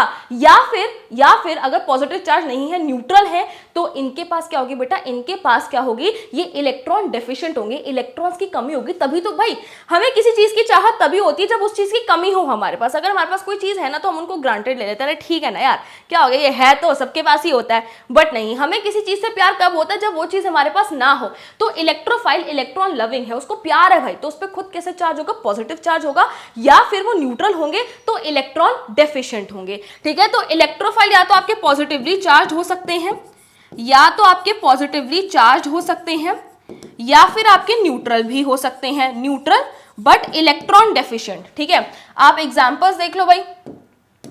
ठीक है, एग्जांपल्स देख लो, आपके पास हो गया CH3 plus, Cl plus, H plus, H3O plus etcetera, positively charge है। न्यूट्रल की अगर हम बात करें तो भाई ये हो गया आपका BH3, BF3, AlCl3 एटसेट्रा। ठीक है, यस, तो ये आपके पॉजिटिवली चार्ज हो गए, ये आपके न्यूट्रल हो गए। बट इलेक्ट्रोफाइल यानी कि इलेक्ट्रॉन लविंग, इनको नेगेटिव से प्यार है, तो खुद या तो इन पे पॉजिटिव चार्ज होगा या फिर ये इलेक्ट्रॉन डेफिशिएंट होंगे। अब अगर बच्चों मैं बात करती हूँ न्यूक्लियोफाइल की, तो न्यूक्लियो का क्या मतलब हो गया, न्यूक्लियो का मतलब हो गया न्यूक्लियस, और फाइल का मतलब है इश्क, मोहब्बत, प्यार। ठीक है, तो न्यूक्लियस लविंग यानी कि इसको किससे प्यार है, पॉजिटिव से प्यार है। ठीक है, इसको किससे प्यार है, पॉजिटिव से प्यार है, तो खुद अब इस पे कैसा चार्ज होगा, या तो ये नेगेटिवली चार्ज होगा। ठीक है, इस पे खुद नेगेटिव चार्ज होगा, तभी तो इसको पॉजिटिव से प्यार है, या फिर इसके पास लोन पेयर होगा। ठीक है, या फिर ये इसके पास लोन पेयर होगा। यस, तो आप देखिए यहां पे आप देख सकते हैं कि भाई या तो ये आपके नेगेटिवली चार्ज होंगे, नेगेटिवली चार्ज, या फिर neutral but having loan pair of electrons, neutral but इनके पास लोन पेयर होंगे। अब आप एग्जांपल देख लो, नेगेटिवली चार्ज के केस में आपके पास हो गया, ठीक है, नेगेटिवली चार्ज में आपके पास हो गया F minus, Cl minus, Br minus, OH minus etcetera. ठीक है, न्यूट्रल की अगर मैं बात करती हूं तो न्यूट्रल के केस में आपके पास हो गया NH3, देखो लोन पेयर है। ठीक है, H2O loan pair of electron है, RNH2। ठीक है, तो ये क्या हो गया बेटा, ये हो गए आपके न्यूट्रल न्यूक्लियोफाइल्स। सो अटैकिंग रिएजेंट्स में इलेक्ट्रोफाइल, इलेक्ट्रो माने इलेक्ट्रॉन, फाइल मतलब प्यार, तो इलेक्ट्रॉन लविंग, नेगेटिव से प्यार है तो खुद पे या तो पॉजिटिव चार्ज होगा, या फिर इनके पास इलेक्ट्रॉन्स की कमी होगी, इलेक्ट्रॉन डेफिशिएंट होंगे, तभी तो नेगेटिव से प्यार कर रहे हैं, इलेक्ट्रॉन से प्यार कर रहे हैं। न्यूक्लियोफाइल, न्यूक्लियस लविंग, पॉजिटिव से प्यार है तो खुद पे या तो नेगेटिव चार्ज होगा, या फिर इनके पास लोन पेयर होंगे भाई, खुद के पास हाँ हाँ ठीक है भंडारा है, तभी तो इनको पॉजिटिव से प्यार है। तो ये हो गया बच्चों आपका इलेक्ट्रोफाइल, ये हो गया आपका न्यूक्लियोफाइल। तो अब देखो अटैकिंग रिएजेंट ने अटैक करा, ठीक है, इंटरमीडिएट की फॉर्मेशन हुई जो रिएक्शन के दौरान कुछ समय के लिए बनता है। ठीक है, एंड देन वो आपको मोर स्टेबल प्रोडक्ट्स दे देता है। Now coming back to intermediates, मैंने अभी आपको यहाँ पे क्या क्या बताया था बच्चों, मैंने यहाँ पे आपको कार्बोकैटायन इंट्रोड्यूस करा दिया, कार्बन आयन हो गया एंड फ्री रेडिकल हो गया। एक बार इनको प्यार से और अच्छे से देख लेते हैं। ठीक है, carbocation, free radical, carbon ion. ठीक है, अगर मैं कार्बोकैटायन की शेप की बात करूं बेटा, है ना, मैंने ले लिया मिथाइल कार्बोकैटायन CH3। अगर मैं इसकी शेप की बात करूं तो भाई यहाँ पे क्या होता है, यहाँ पे आपके पास वेकेंट ऑर्बिटल होता है। ठीक है, यहाँ पे क्या है, यहाँ पे आपके पास वेकेंट ऑर्बिटल है, वेकेंट ऑर्बिटल है। कार्बन ने 3 बॉन्ड, मतलब कार्बन के पास क्या है, कार्बन ने 3 बॉन्ड बना रखे हैं, तो 3 बॉन्ड पे कोई लोन पेयर नहीं है, तो कार्बन की हाइब्रिडाइजेशन क्या हो गई, sp2, है ना, 3 बॉन्ड पेयर तो हाइब्रिडाइजेशन हो गई sp2। यस, क्लियर है कहानी, sp2 हो गया। एंड यहाँ पे अगर मैं बात करती हूँ बेटा इलेक्ट्रॉन्स की, तो कार्बन के पास कितने इलेक्ट्रॉन है, कार्बन के पास 6 इलेक्ट्रॉन है। कितने इलेक्ट्रॉन है बेटा, 6 इलेक्ट्रॉन है। ठीक है, समझेगा नहीं समझे। शेप की बेटा अगर मैं बात करूं तो शेप कैसी होती है, शेप हो गई आपकी ट्राइगोनल प्लानर। ठीक है, शेप क्या हो गई, ट्राइगोनल प्लानर। यस, तो यहां पे मैंने मिथाइल कार्बोकैटायन ले लिया, आपको वेकेंट ऑर्बिटल देखने को मिल रहा है, 3 बॉन्ड पेयर है, 0 लोन पेयर है, हाइब्रिडाइजेशन हो गई sp2। कार्बन के पास 6 इलेक्ट्रॉन है, बेचारा इलेक्ट्रॉन डेफिशिएंट है। ठीक है, एंड शेप क्या हो गई, ट्राइगोनल प्लानर। नेक्स्ट देखिए बेटा, अगर मैं बात करती हूँ फ्री रेडिकल की, फ्री रेडिकल के केस में सपोज करो मैंने ले लिया, ठीक है, ये फ्री रेडिकल मैंने ले लिया, तो यहां पे आपके पास क्या होगा, यहां पे आपके पास हाफ फिल्ड ऑर्बिटल होगा, यहाँ पे क्या होगा आपके पास, हाफ फिल्ड ऑर्बिटल होगा, ठीक है, हाफ फिल्ड ऑर्बिटल होगा आपके पास, यहाँ पे हाफ फिल्ड ऑर्बिटल। कार्बन की हाइब्रिडाइजेशन क्या होगी, sp2 होगी, यस, एंड उसके पास 7 इलेक्ट्रॉन होंगे, है ना, 6 एंड देन एक ये हो गया आपका 7 और इलेक्ट्रॉन हो गया, 7 इलेक्ट्रॉन हो गए, एंड ये भी क्या होता है बेटा, ट्राइगोनल प्लानर, ठीक है। Now if I talk about carbon ion, carbon ion की अगर मैं बात करती हूं बच्चा, तो यहां पे क्या होता है, मैंने ले लिया ये, ठीक है। अब यहां पे क्या होता है बच्चों, यहां पे क्या है, यहां पे आपका जो कार्बन है उसके पास कितने इलेक्ट्रॉन्स है, कार्बन के पास 8 इलेक्ट्रॉन है, कितने इलेक्ट्रॉन है, 8 इलेक्ट्रॉन है, 3 बॉन्ड पर 1 लोन पेयर, तो हाइब्रिडाइजेशन क्या हो गई, sp3 हो गई, तो ज्योमेट्री क्या हो जाएगी, ज्योमेट्री हो जाएगी आपकी टेट्राहेड्रल, ज्योमेट्री हो जाएगी आपकी टेट्राहेड्रल, शेप क्या हो जाएगी, पर शेप हो जाएगी आपकी पिरामिडल, शेप क्या हो जाएगी बच्चों, शेप हो जाएगी आपकी पिरामिडल, ठीक है। 6 electron, 7 electron, 8 electron, sp2 sp2 sp3, trigonal planner, geometry tetrahedral, shape pyramidal, ठीक है। अब एक बार ना क्या करते हैं बच्चों, एक बार ना इनकी स्टेबिलिटी की भी बात कर लेते हैं, carbocation, free radical, carbon ion, इनकी स्टेबिलिटी की भी बात कर लेते हैं, ठीक है। So if I talk about firstly carbocation, अगर मैं कार्बोकटायन की बात करती हूं तो देखिए यहां पे क्या है, यहां पे कार्बन जिसपे पॉजिटिव चार्ज है वो केवल एक और कार्बन से अटैच्ड है, तो ये हो गया आपका 1 डिग्री कार्बोकटायन, इसकी डिग्री क्या हो गई, 1 डिग्री हो गई, क्योंकि कार्बन जिसपे पॉजिटिव चार्ज है वो केवल एक और कार्बन से अटैच्ड है। फिर मैंने ले लिया बच्चों 2 डिग्री कार्बोकटायन, कार्बन जिसपे पॉजिटिव चार्ज है वो 2 और कार्बन से अटैच्ड है, तो this is 2 degree, and carbon जिसपे पॉजिटिव चार्ज है वो 3 कार्बन से अटैच्ड है, 3 अल्काइल ग्रुप्स लगे हुए हैं ना, तो ये हो गया आपका 3 डिग्री कार्बोकटायन।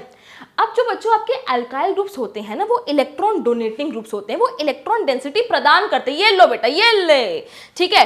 तो अब यार बेचारा खुद एक तो है ना इलेक्ट्रॉन, है ना इलेक्ट्रॉन डेंसिटी, मतलब खुद इसके पास इलेक्ट्रॉन की कमी है, अब इलेक्ट्रॉन की कमी इसके पास है और इसके साथ ऐसे ग्रुप लग गए हैं जो इलेक्ट्रॉन डेंसिटी दे सकते हैं। सपोज करो तुम्हें भूख लग रही है और तुम्हारा एक दोस्त आके कहता है चल भाई तेरे को मोमोज खिलाकर आता हूं, तो तुम खुश होगे। तुम्हें बहुत ज्यादा भूख लग रही है, 2 दोस्त आ गए, चल भाई तेरे को मोमोज खिलाकर लाता हूं, मोमोज खाने के बाद ना चल पिज्जा खाने चलेंगे, तुम और खुश हो गए। तुम्हें भूख लग रही है, अब 3 दोस्त आ गए, भाई मोमोज खाएंगे फिर पिज्जा खाएंगे, फिर ऐसा करते हैं मीठे में ना कुछ बढ़िया सा कुछ खाकर आ जाएंगे, ठीक है, गुलाब जामुन खाकर आएंगे, तो तुम और ज्यादा खुश हो गए। सिमिलरली बेटा बेचारे के पास क्या है, इलेक्ट्रॉन की कमी है और यहाँ पे हमने इलेक्ट्रॉन डोनेटिंग ग्रुप लगा दिए हैं, तो ऑब्वियसली ये खुश होता जाएगा होता जाएगा होता जाएगा, तो खुशी सबसे ज्यादा यहाँ पे है, उससे कम यहाँ पे, उससे कम यहाँ पे, तो सबसे ज्यादा स्टेबल आपका 3 डिग्री कार्बोकटायन, उससे कम 2 डिग्री, उससे कम क्या हो गया आपका 1 डिग्री हो गया, ठीक है, बहुत बढ़िया। चलिए फ्री रेडिकल के केस में समझते हैं। अगर मैं बात करती हूँ फ्री रेडिकल की, दूसरा कलर ले लेते हैं। If I talk about free radical, वहां पे क्या होगा बच्चों, बना लेते हैं एक बार 1 डिग्री, ठीक है, 2 डिग्री, एंड ये हो गया आपका 3 डिग्री। अब देखा जाए तो यार फ्री रेडिकल भी आपका एज सच कोई इलेक्ट्रॉन रिच तो है नहीं कि हो भर भर के इलेक्ट्रॉन भरे हुए हैं यहाँ पे, है ना, तो ये भी खुशी होगा जब इलेक्ट्रॉन डोनेटिंग ग्रुप इसके साथ लगेगा, ये भी कहेगा हाँ यार भाई बढ़िया बात है, आ जाओ लग जाओ, 3 तो बहुत बढ़िया, 2 थोड़ा कम बढ़िया, 1 थोड़ा और कम, है ना। तो फ्री रेडिकल के केस में भी स्टेबिलिटी का क्या ऑर्डर होता है बेटा, 3 डिग्री सबसे ज्यादा, उससे कम 2 डिग्री, उससे कम आपका 1 डिग्री, ठीक है। तो ये हो गया आपका फ्री रेडिकल, ये हो गया आपकी फ्री रेडिकल की stability. Now if I talk about carbon ion, अगर बेटा मैं कार्बन आयन की बात करती हूं तो यहां पे क्या है, एक बार बना लेते हैं, ठीक है, ये हो गया आपका 1 डिग्री, ये हो गया आपका 2 डिग्री, ये हो गया आपका 3 डिग्री। अब तुम यार खुद सोचो कार्बन पे नेगेटिव चार्ज है ना, कार्बन पे नेगेटिव चार्ज है।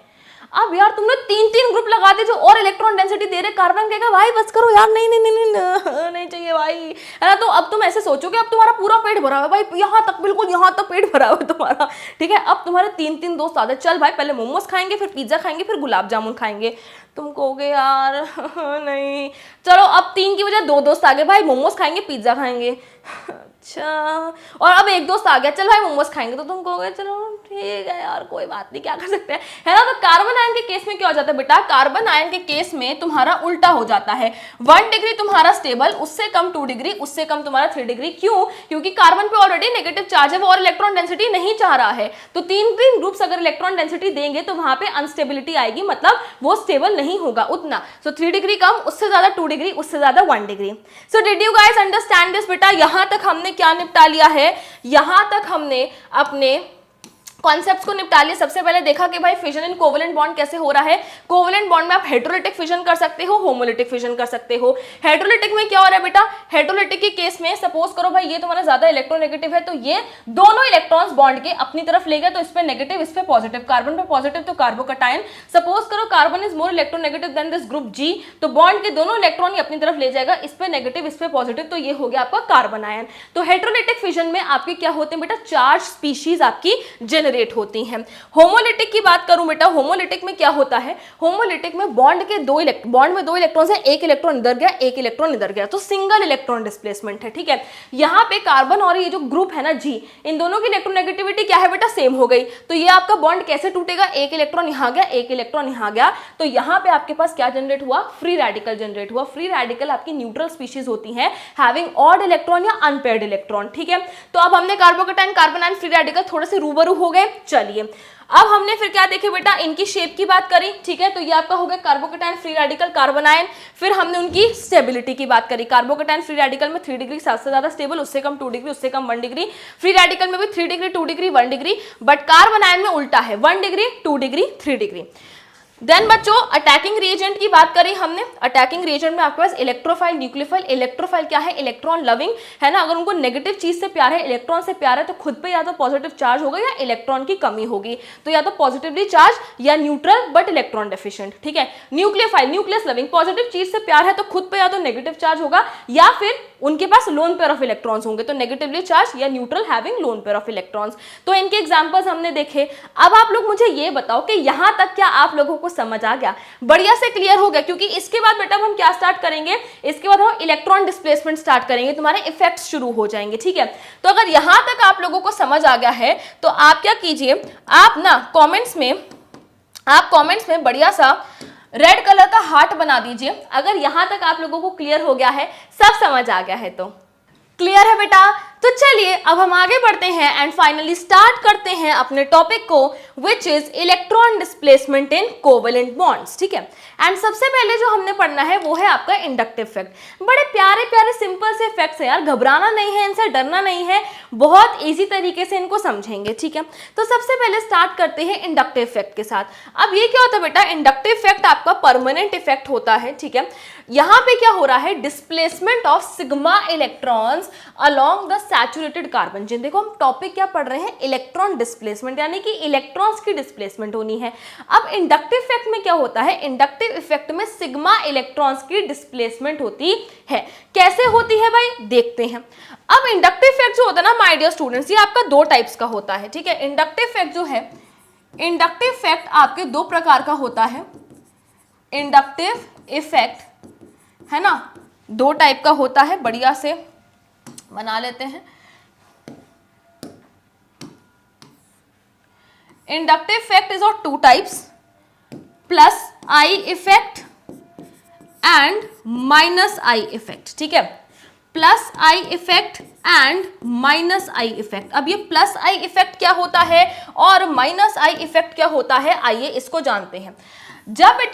जब आपकी कार्बन चेन पे कोई इलेक्ट्रॉन डोनेटिंग या इलेक्ट्रॉन रिलीजिंग ग्रुप लगा होता है, तब वहां पे क्या हो रहा होता है, प्लस आई इफेक्ट हो रहा होता है। क्या बोला मैंने, जब आपकी कार्बन चेन पे कोई इलेक्ट्रॉन डोनेटिंग ग्रुप लगा होता है, तो हम लिख लेते हैं पहले, when electron donating group is attached, when electron donating group is attached, तब आपका क्या होता है बेटा, तब आपका प्लस आई इफेक्ट होता है। कार्बन चेन पे आपका इलेक्ट्रॉन डोनेटिंग ग्रुप लगा हुआ है, ये आपकी इलेक्ट्रॉन डेंसिटी देगा बेटा। इलेक्ट्रॉन डेंसिटी दी तो इस पर डेल माइनस आया, है ना, डबल डेल माइनस। ठीक है, चलो अब माइनस आई इफेक्ट कब देखने को मिलता है, when electron withdrawing group when electron withdrawing group is attach, जब बेटा कार्बन चेन पे क्या लगा हुआ है, इलेक्ट्रॉन विड्रॉइंग ग्रुप लगा हुआ है। तो देखिए भाई मैंने क्या करा, कोई इलेक्ट्रॉन विड्रॉइंग ग्रुप लगा दिया, ठीक है, इलेक्ट्रॉन विड्रॉइंग ग्रुप लगा दिया। ये क्या करेगा बच्चों, ये इलेक्ट्रॉन डेंसिटी को खींचेगा, विड्रॉ करेगा। तो इस पे क्या आया, इस पे आया डेल माइनस और इस पे आया डेल प्लस। अब ये इससे खींचेगा तो डबल डेल प्लस हो गया, ये इससे खींचेगा तो ये हो गया, ठीक है। तो अब होता क्या है बेटा, आपका जो इंडक्टिव इफेक्ट है ना वो विद डिस्टेंस डिक्रीज होता है एंड 3 कार्बन एटम्स के बाद तो नेग्लिजिबल सा ही हो जाता है, बिल्कुल ना के बराबर, ठीक है। तो जब इलेक्ट्रॉन डोनेटिंग ग्रुप लगा हो तो plus I effect, electron donating group में आपके अल्काइल ग्रुप आ गए, ठीक है, आपके क्या आ गए, अल्काइल ग्रुप आ गए। इलेक्ट्रॉन विड्रॉइंग ग्रुप्स में आपके पास भाई आप ले लो फ्लोरीन, क्लोरीन, है ना, Br, NO2 एटसेट्रा, यस। तो आपके पास क्या हो गया बेटा, प्लस आई इफेक्ट जब आपका इलेक्ट्रॉन डोनेटिंग ग्रुप लगा हुआ है, माइनस आई इफेक्ट कब होता है, जब इलेक्ट्रॉन विड्रॉइंग ग्रुप लगा हुआ है। अब मैम प्लस आई माइनस आई तो समझ आ गया, बट एक बार इसका यूज कहाँ हो रहा है, तो आइए भाई देखते हैं कि इसके यूजेस कहाँ कहाँ हैं, किस प्रकार के क्वेश्चंस जो हैं हम यहाँ पे आंसर कर सकते हैं। तो सबसे पहले तो देखो भाई एसिडिक स्ट्रेंथ की अगर मैं बात करूं, एसिडिक स्ट्रेंथ क्या होता है, एसिडिक स्ट्रेंथ होता है आपका टेंडेंसी टू लूज H+, याद है कि नहीं। एसिडिक स्ट्रेंथ क्या है बच्चों, एसिडिक स्ट्रेंथ है आपका टेंडेंसी टू लूज H+। अब सपोज करो बच्चों मेरे पास क्या है, मेरे पास है C डबल बॉन्ड OOH, ठीक है, कार्बोक्सिलिक एसिड COOH और यहाँ पे इलेक्ट्रॉन विड्रॉइंग ग्रुप्स लगे हुए हैं, ठीक है, यहाँ पे भाई F इलेक्ट्रॉन विड्रॉइंग ग्रुप्स लगे हुए हैं। अब यार हमें ये पता है कि जो जितना इजीली बढ़िया से H+ रिलीज करता है वो उतना ही बढ़िया एसिड होता है। अब यार ये इलेक्ट्रॉन विड्रॉइंग ग्रुप्स क्या करेंगे, इलेक्ट्रॉन डेंसिटी को खींचेंगे, ये यहाँ से खींचेगा, ये यहाँ से खींचेगा, ये यहाँ से खींचेगा एंड इस H+ का निकलना आसान हो जाएगा। आप इसको विजुअलाइज करने की कोशिश करो, कोई हम यहाँ से चीज खींच रहे हैं तो इसका निकलना ऐसे आसान सा नहीं हो जाएगा, ठीक है। तो इलेक्ट्रॉन विड्रॉइंग ग्रुप भाई इसने इससे ली, इसने इससे, इसने इससे, अब ऑक्सीजन ने कहा भाई, ऑक्सीजन ने कहा तो मुझे हाइड्रोजन की तरफ से और तगड़े तरीके से इलेक्ट्रॉन डेंसिटी खींचनी पड़ेगी, तो अब H पॉजिटिव का निकलना आसान हो गया। आप इसको ऐसे समझ सकते हो कि भाई दो दोस्त हैं, ठीक है, दो दोस्त हैं A और B। अब B की ना कोई नई फ्रेंड बन गई, ठीक है, B की कोई नई फ्रेंड बन गई, न्यू फ्रेंड बन गई, ठीक है। अब ये जो न्यू फ्रेंड है वो भाई इधर मेरे साथ ही रह भाई, तू मेरे साथ ही रह, है ना। तो यार अब इधर बेचारा खींच रहा है तो ये दोस्ती है ना टूट जाएगी, अच्छा चलता हूँ दुआओं में याद रखना, ठीक है ना। तो इसी को समझो बेटा, इसी से समझो कि भाई electron withdrawing group, electron density खींच रहा है तो यहाँ से H पॉजिटिव का निकलना आसान हो जाएगा एंड एसिडिक स्ट्रेंथ बढ़ेगी। अब इलेक्ट्रॉन विड्रॉइंग ग्रुप्स कौन सा इफेक्ट करते हैं, इलेक्ट्रॉन विड्रॉइंग ग्रुप्स आपका माइनस आई इफेक्ट शो करते हैं। तो आपका माइनस आई इफेक्ट हो रहा है तो एसिडिक स्ट्रेंथ बढ़ रही है, इस चीज को अपने दिमाग में रखना कि आपका माइनस आई इफेक्ट हो रहा है तो आपकी एसिडिक स्ट्रेंथ बढ़ रही है।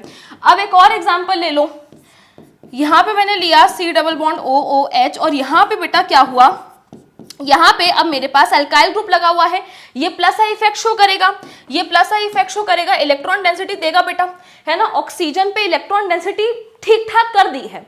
अब ऑक्सीजन जो है ना वो यहां से इस तरफ से हाइड्रोजन की साइड से उतनी शिद्दत से इलेक्ट्रॉन डेंसिटी नहीं खींच रहा, वो कह रहा है यार ठीक है, खुश हूँ जिंदगी में, ठीक है, क्या परेशान करना बेचारे को, है ना। तो वो इतनी शिद्दत से यहाँ से इलेक्ट्रॉन डेंसिटी नहीं खींच रहा तो H पॉजिटिव उतना प्यार से उतनी आसानी से नहीं निकल रहा, तो एसिडिक स्ट्रेंथ आपकी घट गई। तो प्लस आई इफेक्ट देखने को मिला, प्लस आई इफेक्ट हो रहा है तो एसिडिक स्ट्रेंथ आपकी घट गई। तो यहाँ से बेटा हम क्या रिलेशन लिख सकते हैं, इन दोनों को हम हटा के क्या रिश्ता लिख सकते हैं, ये रिश्ता क्या कहलाता है कि जो आपकी एसिडिक स्ट्रेंथ होती है, जो आपकी एसिडिक स्ट्रेंथ होती है it is directly proportional to minus I effect. Minus I effect जितना ज्यादा होगा, इलेक्ट्रॉन विड्रॉइंग ग्रुप्स होंगे तगड़े तरीके से इलेक्ट्रॉन डेंसिटी खींचेंगे, H पॉजिटिव का निकलना आसान होगा। So acidic strength is directly proportional to minus I effect and inversely proportional to plus I effect. Plus I effect हो रहा होगा भाई, इलेक्ट्रॉन डोनेटिंग ग्रुप से इलेक्ट्रॉन डेंसिटी बढ़ा रहे हैं तो H पॉजिटिव का निकलना उतना आसान नहीं रह जाएगा। So acidic strength is directly proportional to minus I effect and inversely proportional to plus I effect. A very important रिश्ता, ये रिश्ता बहुत इंपॉर्टेंट है बेटा, है ना, काफी यूजफुल है ये हमारे लिए, तो इसका हमने ध्यान रखना है। एसिडिक स्ट्रेंथ को देखा भाई इंडक्टिव इफेक्ट के नजरिए से, अब एक बार बेसिक स्ट्रेंथ को देख लो, ठीक है। बेसिक स्ट्रेंथ क्या होता है, tendency to donate lone pair of electron, है ना, tendency to donate lone pair of electron, जो जितना इजीली बढ़िया से लोन पेयर ऑफ इलेक्ट्रॉन को डोनेट करेगा वो उतना ही बढ़िया क्या होगा, बेस होगा। तो सपोज कीजिए मेरे पास है CH3NH2, ठीक है, यहाँ पे आपके पास लोन पेयर है, ठीक है, यहाँ पे आपके पास लोन पेयर है। अब ये जो बेटा आपका CH3 ग्रुप है ये क्या करेगा, ये आपका इलेक्ट्रॉन डोनेटिंग ग्रुप है, ये क्या करेगा, आपका प्लस आई इफेक्ट करेगा, प्लस आई इफेक्ट करेगा और इलेक्ट्रॉन डेंसिटी बढ़ाएगा, इलेक्ट्रॉन डेंसिटी यहाँ बढ़ाएगा तो इस लोन पेयर का निकलना और आसान हो जाएगा। आप इसको ऐसे समझो कि सपोज करो आपने ना किसी दिन ऐसे डोनेशन करी कि भाई ऐसे खाना बांटते हैं, डोनेट करते हैं, ठीक है, अब आपकी मदद के लिए और आपके 10 दोस्त आ गए कि भाई देख हम भी इतना सारा खाना ले आए, हम भी इतना सारा, हम भी इतना सारा, तो कितने बढ़िया तरीके से डोनेशन हो पाएगा, है ना। तो यहाँ पे प्लस आई इफेक्ट हो रहा है ना, इलेक्ट्रॉन डेंसिटी बढ़ रही है तो लोन पेयर का डोनेशन आसान हो रहा है, बढ़िया हो रहा है, तो आपकी बेसिक स्ट्रेंथ बढ़ रही है। बट यही अगर दूसरी तरफ बच्चा मैं क्या कर दूं, ठीक है, दूसरी तरफ मैंने क्या कर दिया, मैंने यहाँ पे इलेक्ट्रॉन विड्रॉइंग ग्रुप्स लगा दी, यानी कि माइनस आई इफेक्ट हो रहा है, माइनस आई इफेक्ट हो रहा है, इलेक्ट्रॉन डेंसिटी को क्या कर रहे हैं, खींच रहे हैं। सपोज करो भाई आप खाना ऐसे बांटने के लिए, डोनेट करने के लिए लाओ, तुम्हारे घर के ही 5 बच्चे आ गए, दीदी दीदी भैया भैया हमें दे दो, हमें दे दो, है ना, कहाँ तो डोनेट कर पाए, घर में इधर उधर बट गया तुम्हारा खाना।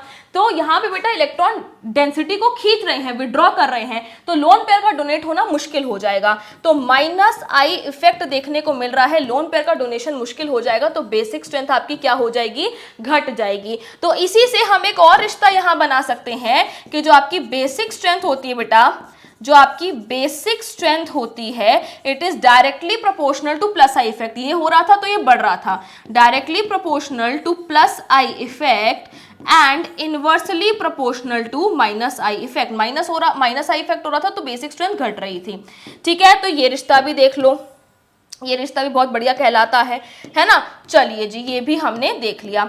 और बेटा आप कार्बोकेटाइन की स्टेबिलिटी, कार्बन आयन की स्टेबिलिटी मैंने आपको पीछे ही दिखा दिया था, यहाँ पे है ना, हमने यहीं पे देख लिया था। जैसे कि आप देख सकते हो भाई कार्बन आयन है, आपके जो अल्काइल ग्रुप्स होते हैं वो क्या करते हैं, वो आपको प्लस आई इफेक्ट करते हैं, इलेक्ट्रॉन डेंसिटी दे रहे हैं ऑलरेडी, भाई इस पे नेगेटिव चार्जेस को नहीं चाहिए और इलेक्ट्रॉन डेंसिटी, ठीक है। वैसे ही हमने कार्बोकेटाइन की स्टेबिलिटी के बारे में भी देख लिया था। यस, तो आपको इंडक्टिव इफेक्ट क्लियर हुआ, बहुत सिंपल है। इंडक्टिव इफेक्ट में क्या है, कौन से इलेक्ट्रॉन्स की डिस्प्लेसमेंट हो रही है, displacement of sigma electrons.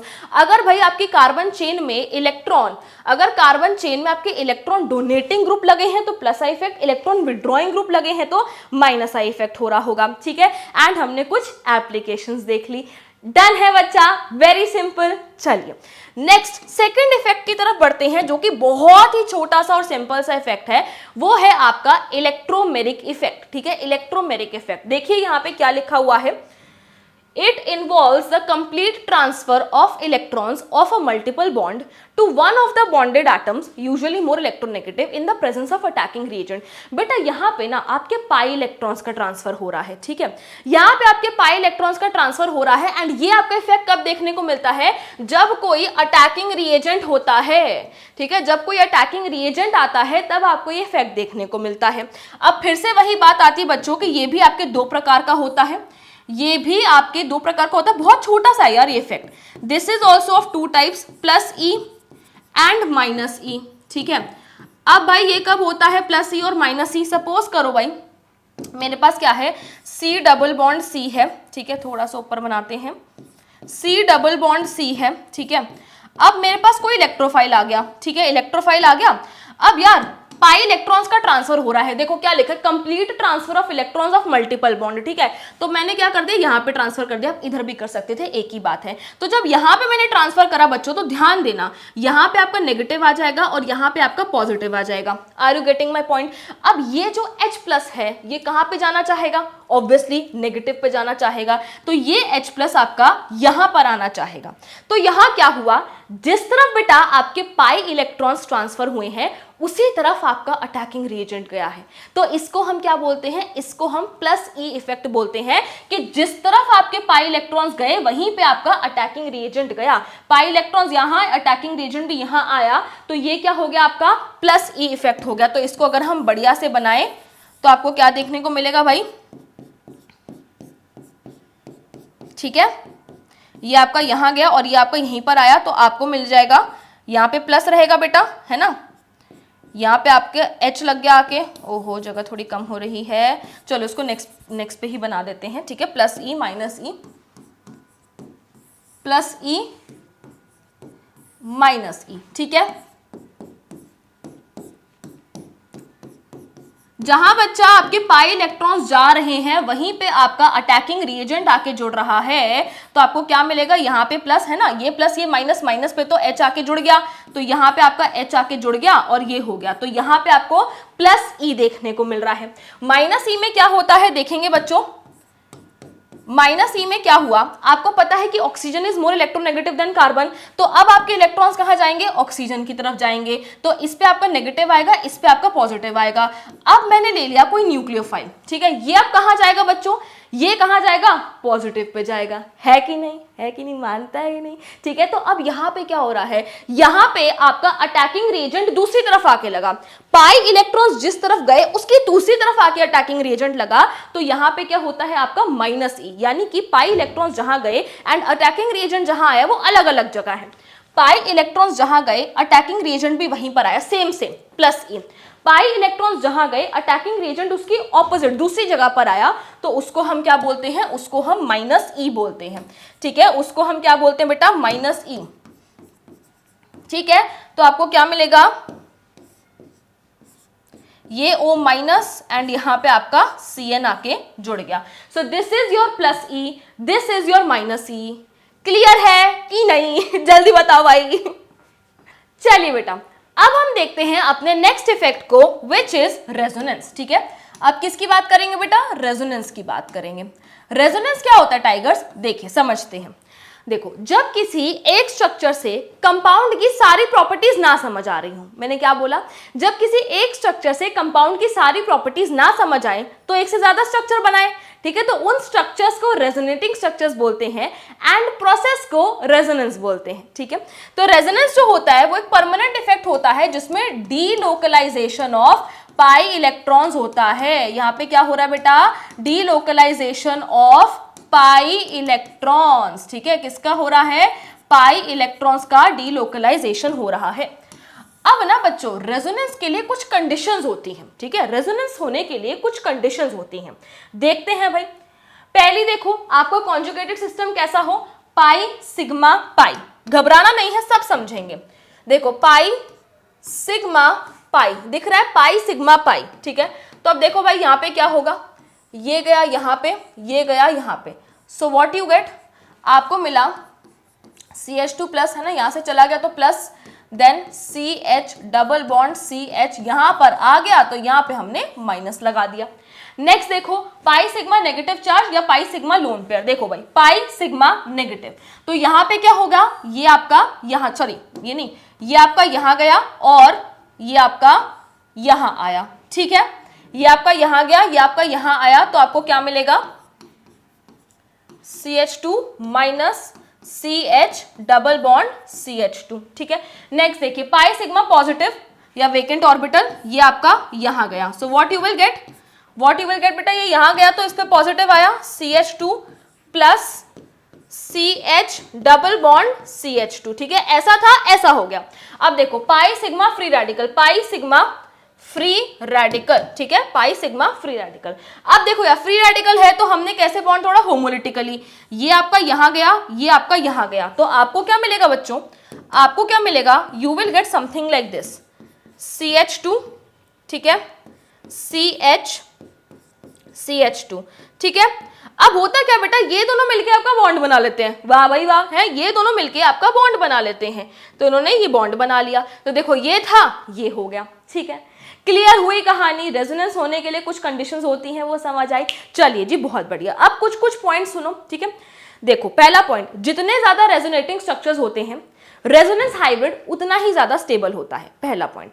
Second, resonating structures बोल सकते हैं, कैनोनिकल फॉर्म्स बोल सकते हैं, कंट्रीब्यूटिंग स्ट्रक्चर्स बोल सकते हैं, ठीक है। तीसरा पॉइंट, किसी भी मॉलिक्यूल का बेटा जो एक्चुअल स्ट्रक्चर होता है ना, वो इन बिटवीन होता है, ठीक है, इन बिटवीन ऑफ स्ट्रक्चर्स होता है। किसी भी मॉलिक्यूल का actual structure is in between of the structures, यानी कि उनका हाइब्रिड होता है।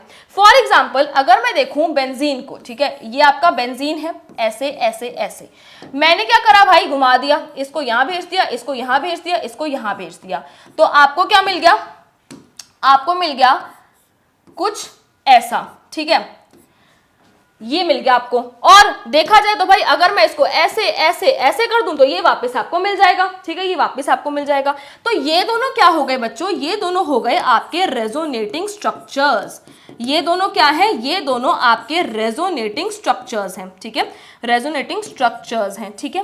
अब इनका रेजोनेंस हाइब्रिड देखो, इनका रेजोनेंस हाइब्रिड कुछ ऐसा होता है, ठीक है, इनका रेजोनेंस हाइब्रिड कुछ ऐसा होता है, यानी कि जो पाई इलेक्ट्रॉन्स है वो सभी कार्बन पे डीलोकलाइज्ड हैं, ठीक है। इसलिए आपने देखा होगा कि हम बेंजीन को ऐसे बनाते हैं, अरे क्या हो गया भाई, है ना, ऐसे बनाते हैं, है कि नहीं। ये क्या है, ये आपका रेजोनेंस हाइब्रिड है, ठीक है, ये क्या है, ये आपका रेजोनेंस हाइब्रिड है, ठीक है। तो जितने ज्यादा रेजोनेटिंग स्ट्रक्चर्स, रेजोनेंस हाइब्रिड आपका उतना ज्यादा स्टेबल होगा, ठीक है, समझे। चलो अब आगे बढ़ते हैं, बेटा, एंड देखते हैं कि आपका जो ये रेजोनेंस है ना, अब इसी को ना एक्सटेंड करके ना मेसोमेरिक भी लिख देती हूँ, ठीक है। मैम क्या कह रहे हो, समझो घबराओ नहीं। मेसोमेरिक या रेजोनेंस इफेक्ट, ठीक है। देखो बच्चा, ये जो आपका मेसोमेरिक या रेजोनेंस इफेक्ट होता है ना, ये आपका 90% तक सेम होता है, ठीक है, थोड़ा बहुत डिफरेंस होता है इसमें, बट यहाँ पे ना अभी हम एक साथ पढ़ रहे हैं, ठीक है। सो मेसोमेरिक या रेजोनेंस इफेक्ट, फिर से वही कहानी आती है बेटा, this is of two types, ठीक है, this is of two types, plus M या plus R effect, plus M या प्लस आर इफेक्ट, और दूसरा है आपका माइनस एम या माइनस आर इफेक्ट। अब प्लस एम या प्लस आर कब होता है बच्चों, प्लस एम या प्लस आर कब होता है, लिखेंगे when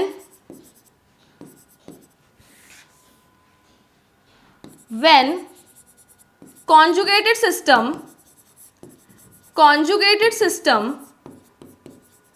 has electron donating group attach to it.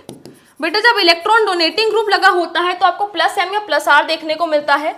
When conjugated system has electron donating group attached to it, and दूसरा क्या हो जाएगा, माइनस एम या माइनस आर आपको कब देखने को मिलता है, conjugated system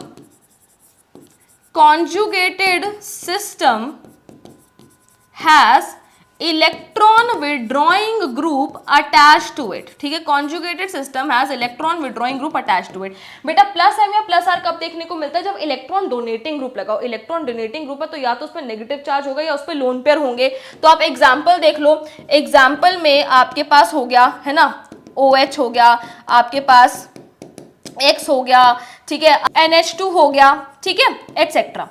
और अगर बेटा मैं बात करती हूं माइनस एम या माइनस आर इफेक्ट की, तो कॉन्जुगेटेड सिस्टम के साथ इलेक्ट्रॉन विड्रॉइंग ग्रुप लगे हुए हैं, ठीक है, ऐसे ग्रुप जिनमें मल्टीपल बॉन्ड हो, है ना। एग्जांपल के तौर पे आप ले लो NO2 हो गया, CHO हो गया, COOH एटसेट्रा, ठीक है।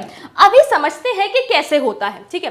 तो सबसे पहले भाई ले लो आप, सबसे पहले यहां पे मैंने ले लिया OH ग्रुप लगा हुआ है, ठीक है, OH ग्रुप क्या लगा हुआ है ना। अब ये क्या करेगा बेटा, ये क्या है, OH क्या है भाई, ये आपका प्लस एम या प्लस आर इफेक्ट शो करेगा।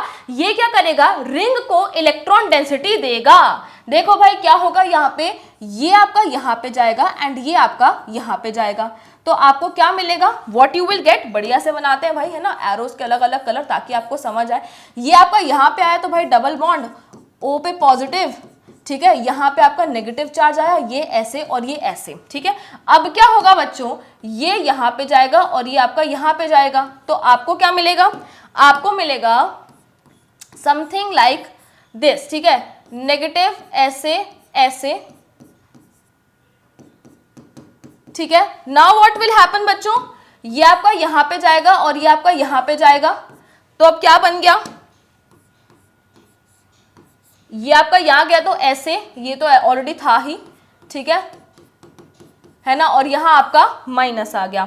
अब देखो भाई ये आपका यहाँ पे जाएगा, ये आपका वापसी जाएगा, and what you are getting, आपको क्या मिल जाएगा, आपको वापस बेटा आपकी रिंग मिल गई, बट उल्टी हो चुकी है। ध्यान से देखो, रिंग आपकी उल्टी हो चुकी है, ऐसे शुरू करा था ऐसे पहुंच गए, ठीक है। तो यहाँ पे क्या हो रहा है, रिंग की तरफ इलेक्ट्रॉन डेंसिटी जा रही है, इलेक्ट्रॉन डोनेटिंग ग्रुप लगा हुआ है, it is activating the ring, है ना, रिंग को एक्टिवेट कर रहा है। अब देखो ध्यान से सुनना मेरी बात को बच्चों। अब अगर मैं बात करती हूँ इलेक्ट्रोफाइल की, कोई इलेक्ट्रोफाइल आ रहा है ना, ऐसे चलते फिरते ला ला ला ला ला ला ला ला ला ला ला, इलेक्ट्रोफाइल है, इलेक्ट्रॉन लविंग है, नेगेटिव से प्यार है उसको। अब उसने यहाँ पे देखा, उसने कहा यार नेगेटिव कहां पे है, इलेक्ट्रॉन डेंसिटी कहां पे है, तो उसको इलेक्ट्रॉन डेंसिटी दिखी at ortho and para position. Ortho and para और ये मेटा क्या होता है बेटा, कोई भी ग्रुप लगा हुआ है उसके साथ वाली जो पोजीशन होती है वो आपकी ऑर्थो होती है, उसके ऑपोजिट वाली पोजीशन आपकी पैरा होती है, और ये जो बीच में आपकी बच जाती है ये मेटा होती है। तो यहाँ पे ये आपका ऑर्थो ऑर्थो है ना, ग्रुप के साथ ऑर्थो ऑर्थो, उसके ऑपोजिट आपका पैरा, और ये आपका क्या हो गया बेटा, मेटा हो गया। यहाँ पे बना देते हैं, है ना, ताकि एक जगह बन जाए। ये बेटा आपका ऑर्थो ऑर्थो हो गया, ग्रुप के ऑपोजिट आपका पैरा हो गया, और ये आपका मेटा हो गया।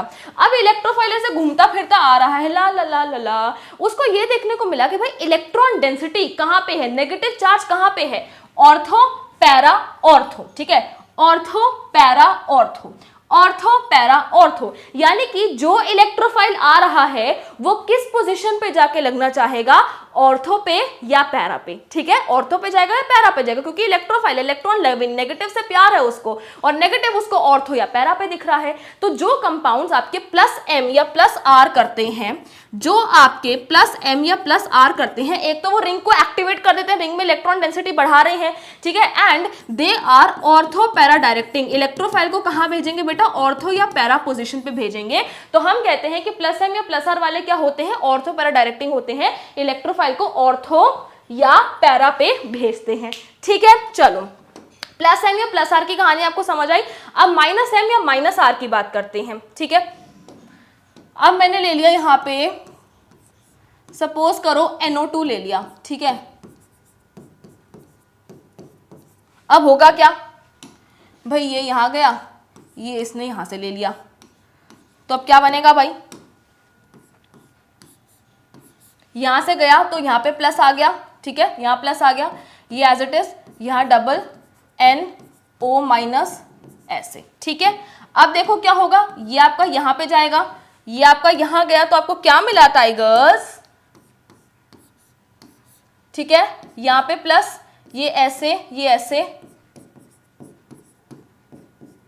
ठीक है। चलो जी, अब नेक्स्ट क्या होगा, अब ये आपका यहां पर आएगा, so what you are getting,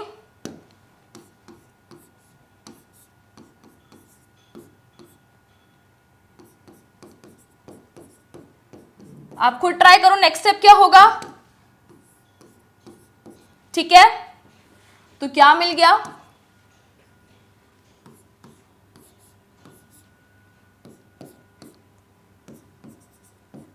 ठीक है, आप देख सकते हो बेटा रिंग उल्टी हो गई, रिंग उल्टी हो गई, एंड रिंग से इलेक्ट्रॉन डेंसिटी खींची जा रही है, विड्रॉ करी जा रही है, ठीक है। अब आया इलेक्ट्रोफाइल फिर से ला ला ला ला ला ला ला ला ला ला ला ला, उसको भाई उसको नेगेटिव से प्यार है, उसको इलेक्ट्रॉन डेंसिटी चाहिए, नेगेटिव चार्ज चाहिए, और उसे अब देखने को मिल रहा है कि यार ऑर्थो पे पैरा पे, ortho para ortho, ortho para ortho, यार यहाँ नेगेटिव तो छोड़ो, यहाँ तो पॉजिटिव है, मैं खुद पॉजिटिव हूँ भाई, ना ना ना ना ना ना ना ना भाई, यहाँ नहीं है ना भाई, वो कहेंगे आजा भाई, नहीं जाना नहीं जाना, वो जाएगा ही नहीं यार, खुद पे भी पॉजिटिव चार्ज, ये भी प्लस प्लस प्लस, ऐसे कैसे यार, तो वो कहेगा यार दिल तोड़ दिया ऑर्थो और पैरा ने मेरा, क्या करूं, चल यार ऑर्थो और पैरा से तो मेटा ही बेटर है ना, ये प्लस से तो बेटर है कि मेटा पे ही चला जाऊं। तो इसीलिए जो आपके माइनस एम या माइनस आर करते बेटा, रिंग से इलेक्ट्रॉन डेंसिटी खींच रहे हैं, रिंग को डीएक्टिवेट कर रहे हैं, इलेक्ट्रोफाइल कहां जाना चाहेगा, इलेक्ट्रोफाइल मेटा पोजिशन पे जाना चाहेगा। तो जो आपके माइनस एम या माइनस आर करते हैं वो आपके क्या होते हैं, मेटा डायरेक्टिंग होते हैं, इलेक्ट्रोफाइल को कहते हैं जाओ जी जाओ मेटा पे जाओ, है ना। ऑर्थो पैरा पे तो प्लस प्लस प्लस आ रहा है, तो उससे बेटर तो मेटा ही है, तो माइनस एम या माइनस आर वाले आपके मेटा डायरेक्टिंग हो गए, प्लस एम या प्लस आर जो शो कर रहे हैं वो आपके ऑर्थो पैरा डायरेक्टिंग हो गए, ठीक है। ये आपके रिंग को डीएक्टिवेट कर रहा है, ये आपके रिंग को एक्टिवेट कर रहे हैं, रिंग को इलेक्ट्रॉन डेंसिटी दे रहे हैं, इलेक्ट्रोफाइल खुशी खुशी आना चाहेगा, ऑर्थो पैरा डायरेक्टिंग, रिंग से इलेक्ट्रॉन डेंसिटी को विड्रॉ कर रहे हैं, इलेक्ट्रोफाइल खुशी खुशी नहीं आना चाह रहा ज्यादा, एंड आ भी रहा है तो कहां जा रहा है बेटा, मेटा डायरेक्टिंग हो रहा है, ठीक है। इतनी बेटा आपको कहानी समझ आई है कि नहीं, ठीक है। ये आपको क्लियर हुआ, क्योंकि इसके बाद बस अब आपका हाइपर कॉन्जुगेशन बचा है। यहां तक आपको समझ आया, because this is very important, ठीक है। यहां तक आपको समझ आया है तो आप क्या करो, कमेंट्स में ना एक प्यारा सा एक फ्लावर बना दो, ठीक है। कमेंट्स में एक प्यारा सा फ्लावर बना दो अगर यहां तक आपको सब क्लियर है तो। इज इट क्लियर बेटा? बन गए बेटा फूल पत्ती। चलो अब आगे बढ़ते हैं एंड देखते हैं अपने लास्ट इफेक्ट को, विच इज हाइपर कॉन्जुगेशन, ठीक है। अब देखो यार, अभी तक हमने जितने इफेक्ट्स देखे ना, सब में इलेक्ट्रॉन्स की मूवमेंट हो रही है ना। इंडक्टिव इफेक्ट में सिग्मा इलेक्ट्रॉन्स मूव कर रहे हैं, इलेक्ट्रोमेरिक इफेक्ट में, रेजोनेंस में आपके पाई इलेक्ट्रॉन्स मूव कर रहे हैं। अब हाइपर कॉन्जुगेशन में ना आपके सिग्मा इलेक्ट्रॉन्स की मूवमेंट होती है, एंड बड़े ही स्पेसिफिक सिग्मा इलेक्ट्रॉन्स। कैसे? देखो यहाँ पे जो CH बॉन्ड के सिग्मा इलेक्ट्रॉन्स है ना, वो मूव करते हैं। मैम कौन सा वाला CH बॉन्ड? देखो, जो एल्काइल ग्रुप बेटा आपका सिस्टम से कनेक्टेड है, सिस्टम से जो एल्काइल ग्रुप कनेक्टेड है, ये सिस्टम आपका अनसैचुरेटेड हो सकता है, कार्बोकैटायन हो सकता है, फ्री रेडिकल हो सकता है ना। तो सिस्टम से जो आपका एल्काइल ग्रुप कनेक्टेड है, उस एल्काइल ग्रुप में जो कार्बन हाइड्रोजन बॉन्ड के इलेक्ट्रॉन है ना, सिग्मा इलेक्ट्रॉन्स, वो मूव करते हैं। मैम ऐसे ऐसे ऐसे निकल गया, कुछ समझ नहीं आया। देखो सब समझाती हूँ, पहले जो बोला है वो एक बार देख लो। यहाँ पे क्या होता है बच्चा, यहाँ पे हो रहा है आपका delocalization of sigma electrons of the CH bond of an alkyl group directly attached to an atom of unsaturated system or to an atom with an unshared p orbital। इसको हम नो बॉन्ड रेजोनेंस, एंकीमेरिक असिस्टेंस या baker-Nathan effect भी बोलते हैं। No bond resonance, resonance जैसा कुछ हो रहा होता है बट एक्चुअल रेजोनेंस नहीं। देखो यार, हाइपर कॉन्जुगेशन के लिए ना बच्चों कुछ कंडीशंस होती हैं, पहले कंडीशंस देखते हैं फिर हाइपर कॉन्जुगेशन समझेंगे। तो सबसे पहली है आपके पास प्रेजेंस ऑफ अल्फा कार्बन, ठीक है। सबसे पहला क्या है? सबसे पहला है आपके पास presence of alpha carbon. Then we have क्या, आपका जो अल्फा कार्बन है it should be sp3 hybridized. Alpha carbon should be sp3 hybridized, ठीक है। एंड देन है हमारे पास should have at least one alpha hydrogen, should have at least one alpha hydrogen, कम से कम एक अल्फा हाइड्रोजन तो होना ही चाहिए। सो आपके पास अल्फा कार्बन होना चाहिए। देखो अल्फा कार्बन कौन सा होता है, कोई भी ऊट-पटांग सा ग्रुप लगा हुआ है, जो भी चीज है उसके साथ वाला कार्बन अल्फा कार्बन कहलाता है, ठीक है। एंड अल्फा कार्बन पे लगे हाइड्रोजन आपके अल्फा हाइड्रोजन कहलाते हैं। यस, चलो जी अब एक एक करके समझते हैं, है ना। सबसे पहले बेटा मैंने क्या ले लिया, सबसे पहले मैंने ले लिया कार्बोकैटायन, ठीक है। अब देखो यार, ये जो आपका कुछ है ना, ये ऊट-पटांग सी चीज है, इसके साथ वाला कार्बन आपका अल्फा कार्बन और ये रहे आपके अल्फा हाइड्रोजन, ठीक है जी। कंडीशंस हमारी सेटिस्फाई हो रही हैं। अब बेचारे ये हाइड्रोजन कहते हैं यार हमारा भाई दुखी है, इलेक्ट्रॉन की कमी है ना, इलेक्ट्रॉन की कमी से जूझ रहा है, चल इसकी मदद करते हैं। तो होता क्या बच्चों, ये बॉन्ड आपका यहां जाता है तो आपको क्या मिलता है, you get something like this, ठीक है।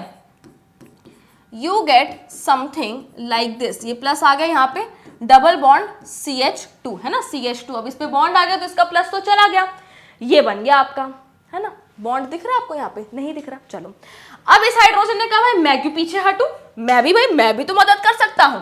तो चलो जी, इसने भी मदद कर दी, दूसरे कलर से बना देते हैं।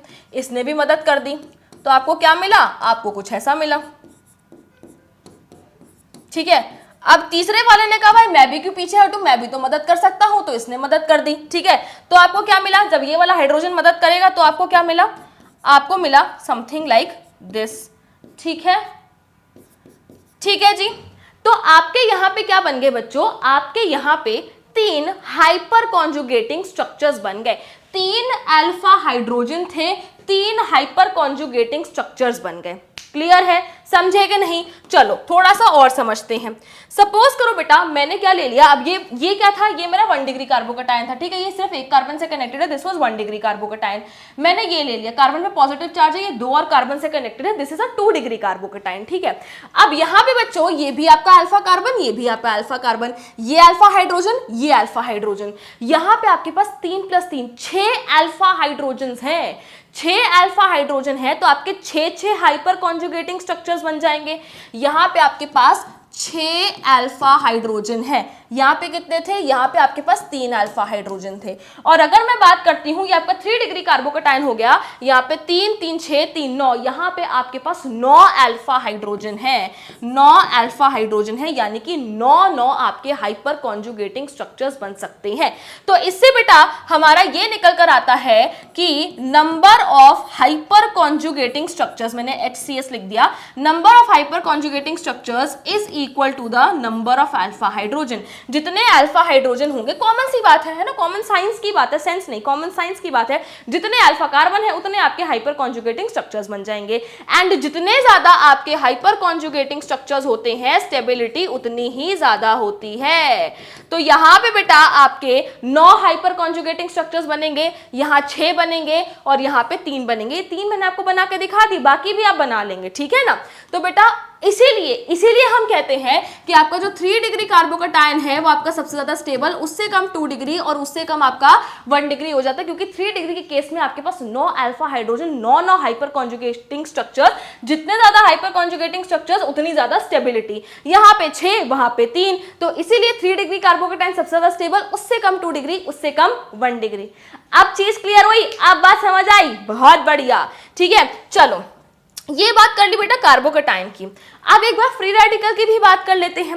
अब फ्री रेडिकल के केस में बेटा, फ्री रेडिकल है तो होमोलिटिकली क्लीव करेगा, ठीक है। ये आपका गया यहाँ पे, ये आपका गया यहाँ पे, तो क्या मिला मुझे देखेंगे, ठीक है। ये तो एज इट इज रहे, यहाँ पे रेडिकल आया, ये बना, ये तो था ही, इसको वैसे ही बना देते हैं ना, ये तो था ही। अब इन दोनों ने मिलकर बॉन्ड बना लिया, ठीक है। समझे ना कैसे, पीछे भी आपको ये समझा दिया था मैंने, ठीक। तो हम यहाँ क्या करेंगे बच्चों, यहां पे बॉन्ड बन गया, ठीक है। क्लियर है कहानी। चलो इस वाले ने कहा भाई मैं क्यों पीछे हटूं, मेरा भी तो भाई है, ठीक है। यहां से भी हो जाएगा बेटा, ये वाला भी, और ठीक है ये वाला भी हो जाएगा बेटा, है ना। एंड आपका ये वाला भी हो जाएगा। वही सेम कहानी है, 3 आपके पास अल्फा हाइड्रोजन है, 3 आपके क्या बन जाएंगे, हाइपर कॉन्जुगेटिंग स्ट्रक्चर बन जाएंगे। एक बना के दिखा दिया, दूसरा भी देख लो बेटा, है ना। ग्रीन वाले से बना देते हैं, चलो ग्रीन वाला, है ना। यहां से अगर हुआ तो ये आपका ऐसे हो जाएगा। एंड देन नेक्स्ट कैसे बन जाएगा, ठीक है। क्लियर है कहानी, 3 alpha hydrogen, 3 hyper conjugating structures. चलिए जी नेक्स्ट देखते हैं। नेक्स्ट में अब हमने किसकी बात कर ली बेटा, आपके पास आ गया डबल बॉन्ड, अनसैचुरेशन आ गया। अब यहां पे क्या होगा, देखो भाई यहां पे क्या होगा, ये आपका यहां गया, ये आपका यहां गया। व्हाट यू आर गेटिंग, आपको मिल रहा है, ठीक है।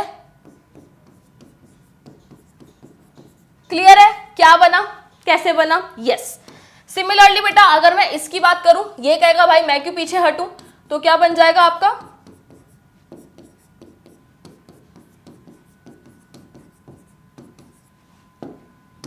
और अगर इसकी बात करूं,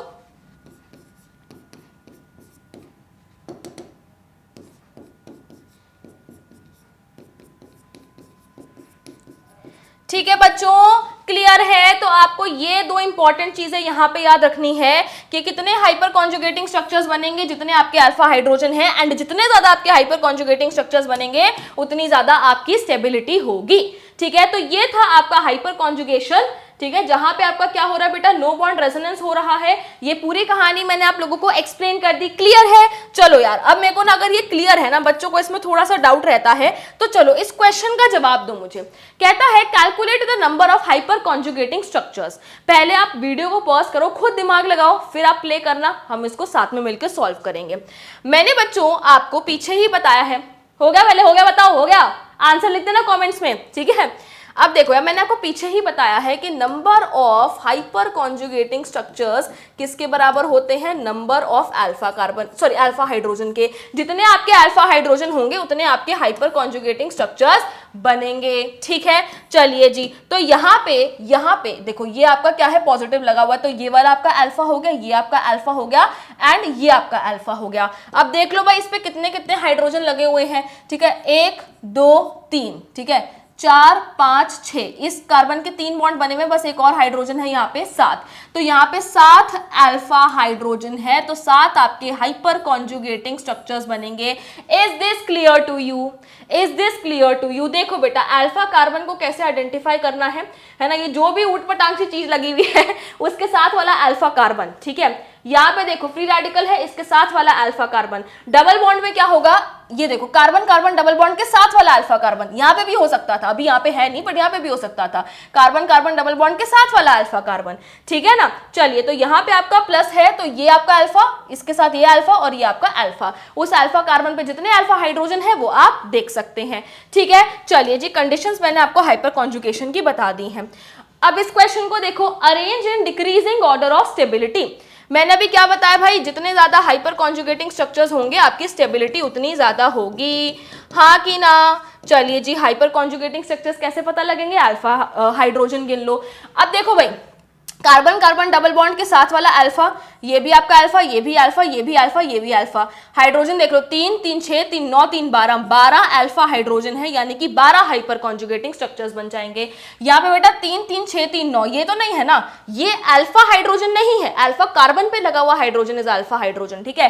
तो यहाँ पे आपके पास 9 अल्फा हाइड्रोजन हो गए, यहाँ पे 6 हो गए, ठीक है, और यहाँ पे कितना हो गया बेटा, 3 ही हो गए, ठीक। तो आपकी स्टेबिलिटी कैसे कम होती जा रही है, ये सबसे ज्यादा स्टेबल, उससे कम ये। सो दिस इज योर ऑर्डर, है ना, this is your order of stability, ठीक है बच्चों, क्लियर है, समझ आ गई कहानी।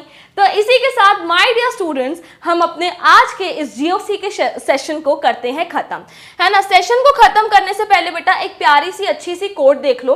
देखो, ये आपने बहुत बार सुना होगा, मैं एक बार आपको फिर बता देती हूँ, there is no substitute for hard work. बेटा जैसे कहा जाता है कि स्मार्ट वर्क करो, स्मार्ट वर्क करो, स्मार्ट वर्क करो, बट स्मार्ट वर्क और जो हार्ड वर्क है ना वो बेटा पैरेलल चलते हैं। ये नहीं कि अरे मेहनत तो कर ही नहीं रहे हैं, बस स्मार्टली वर्क करी जा रहे हैं, सब बढ़िया हो जाएगा, ऐसा नहीं होता है।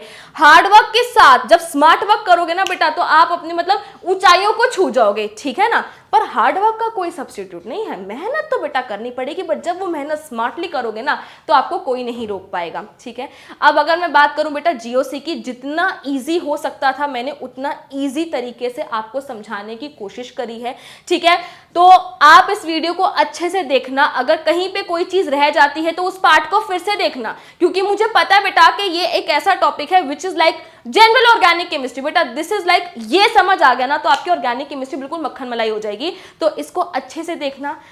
क्या आज की क्लास में सब क्लियर हुआ? मेरे को ये बता देना बस बेटा कमेंट्स में कि क्या आज की क्लास में सब क्लियर हुआ। अगर आपको ऐसा लगा कि यस मैम जीओसी समझ आ गया, हम कर लेंगे, हमें कॉन्सेप्ट सब क्लियर हो गए, बेटा देखो क्वेश्चंस तो आपको खूब प्रैक्टिस करने हैं, है ना।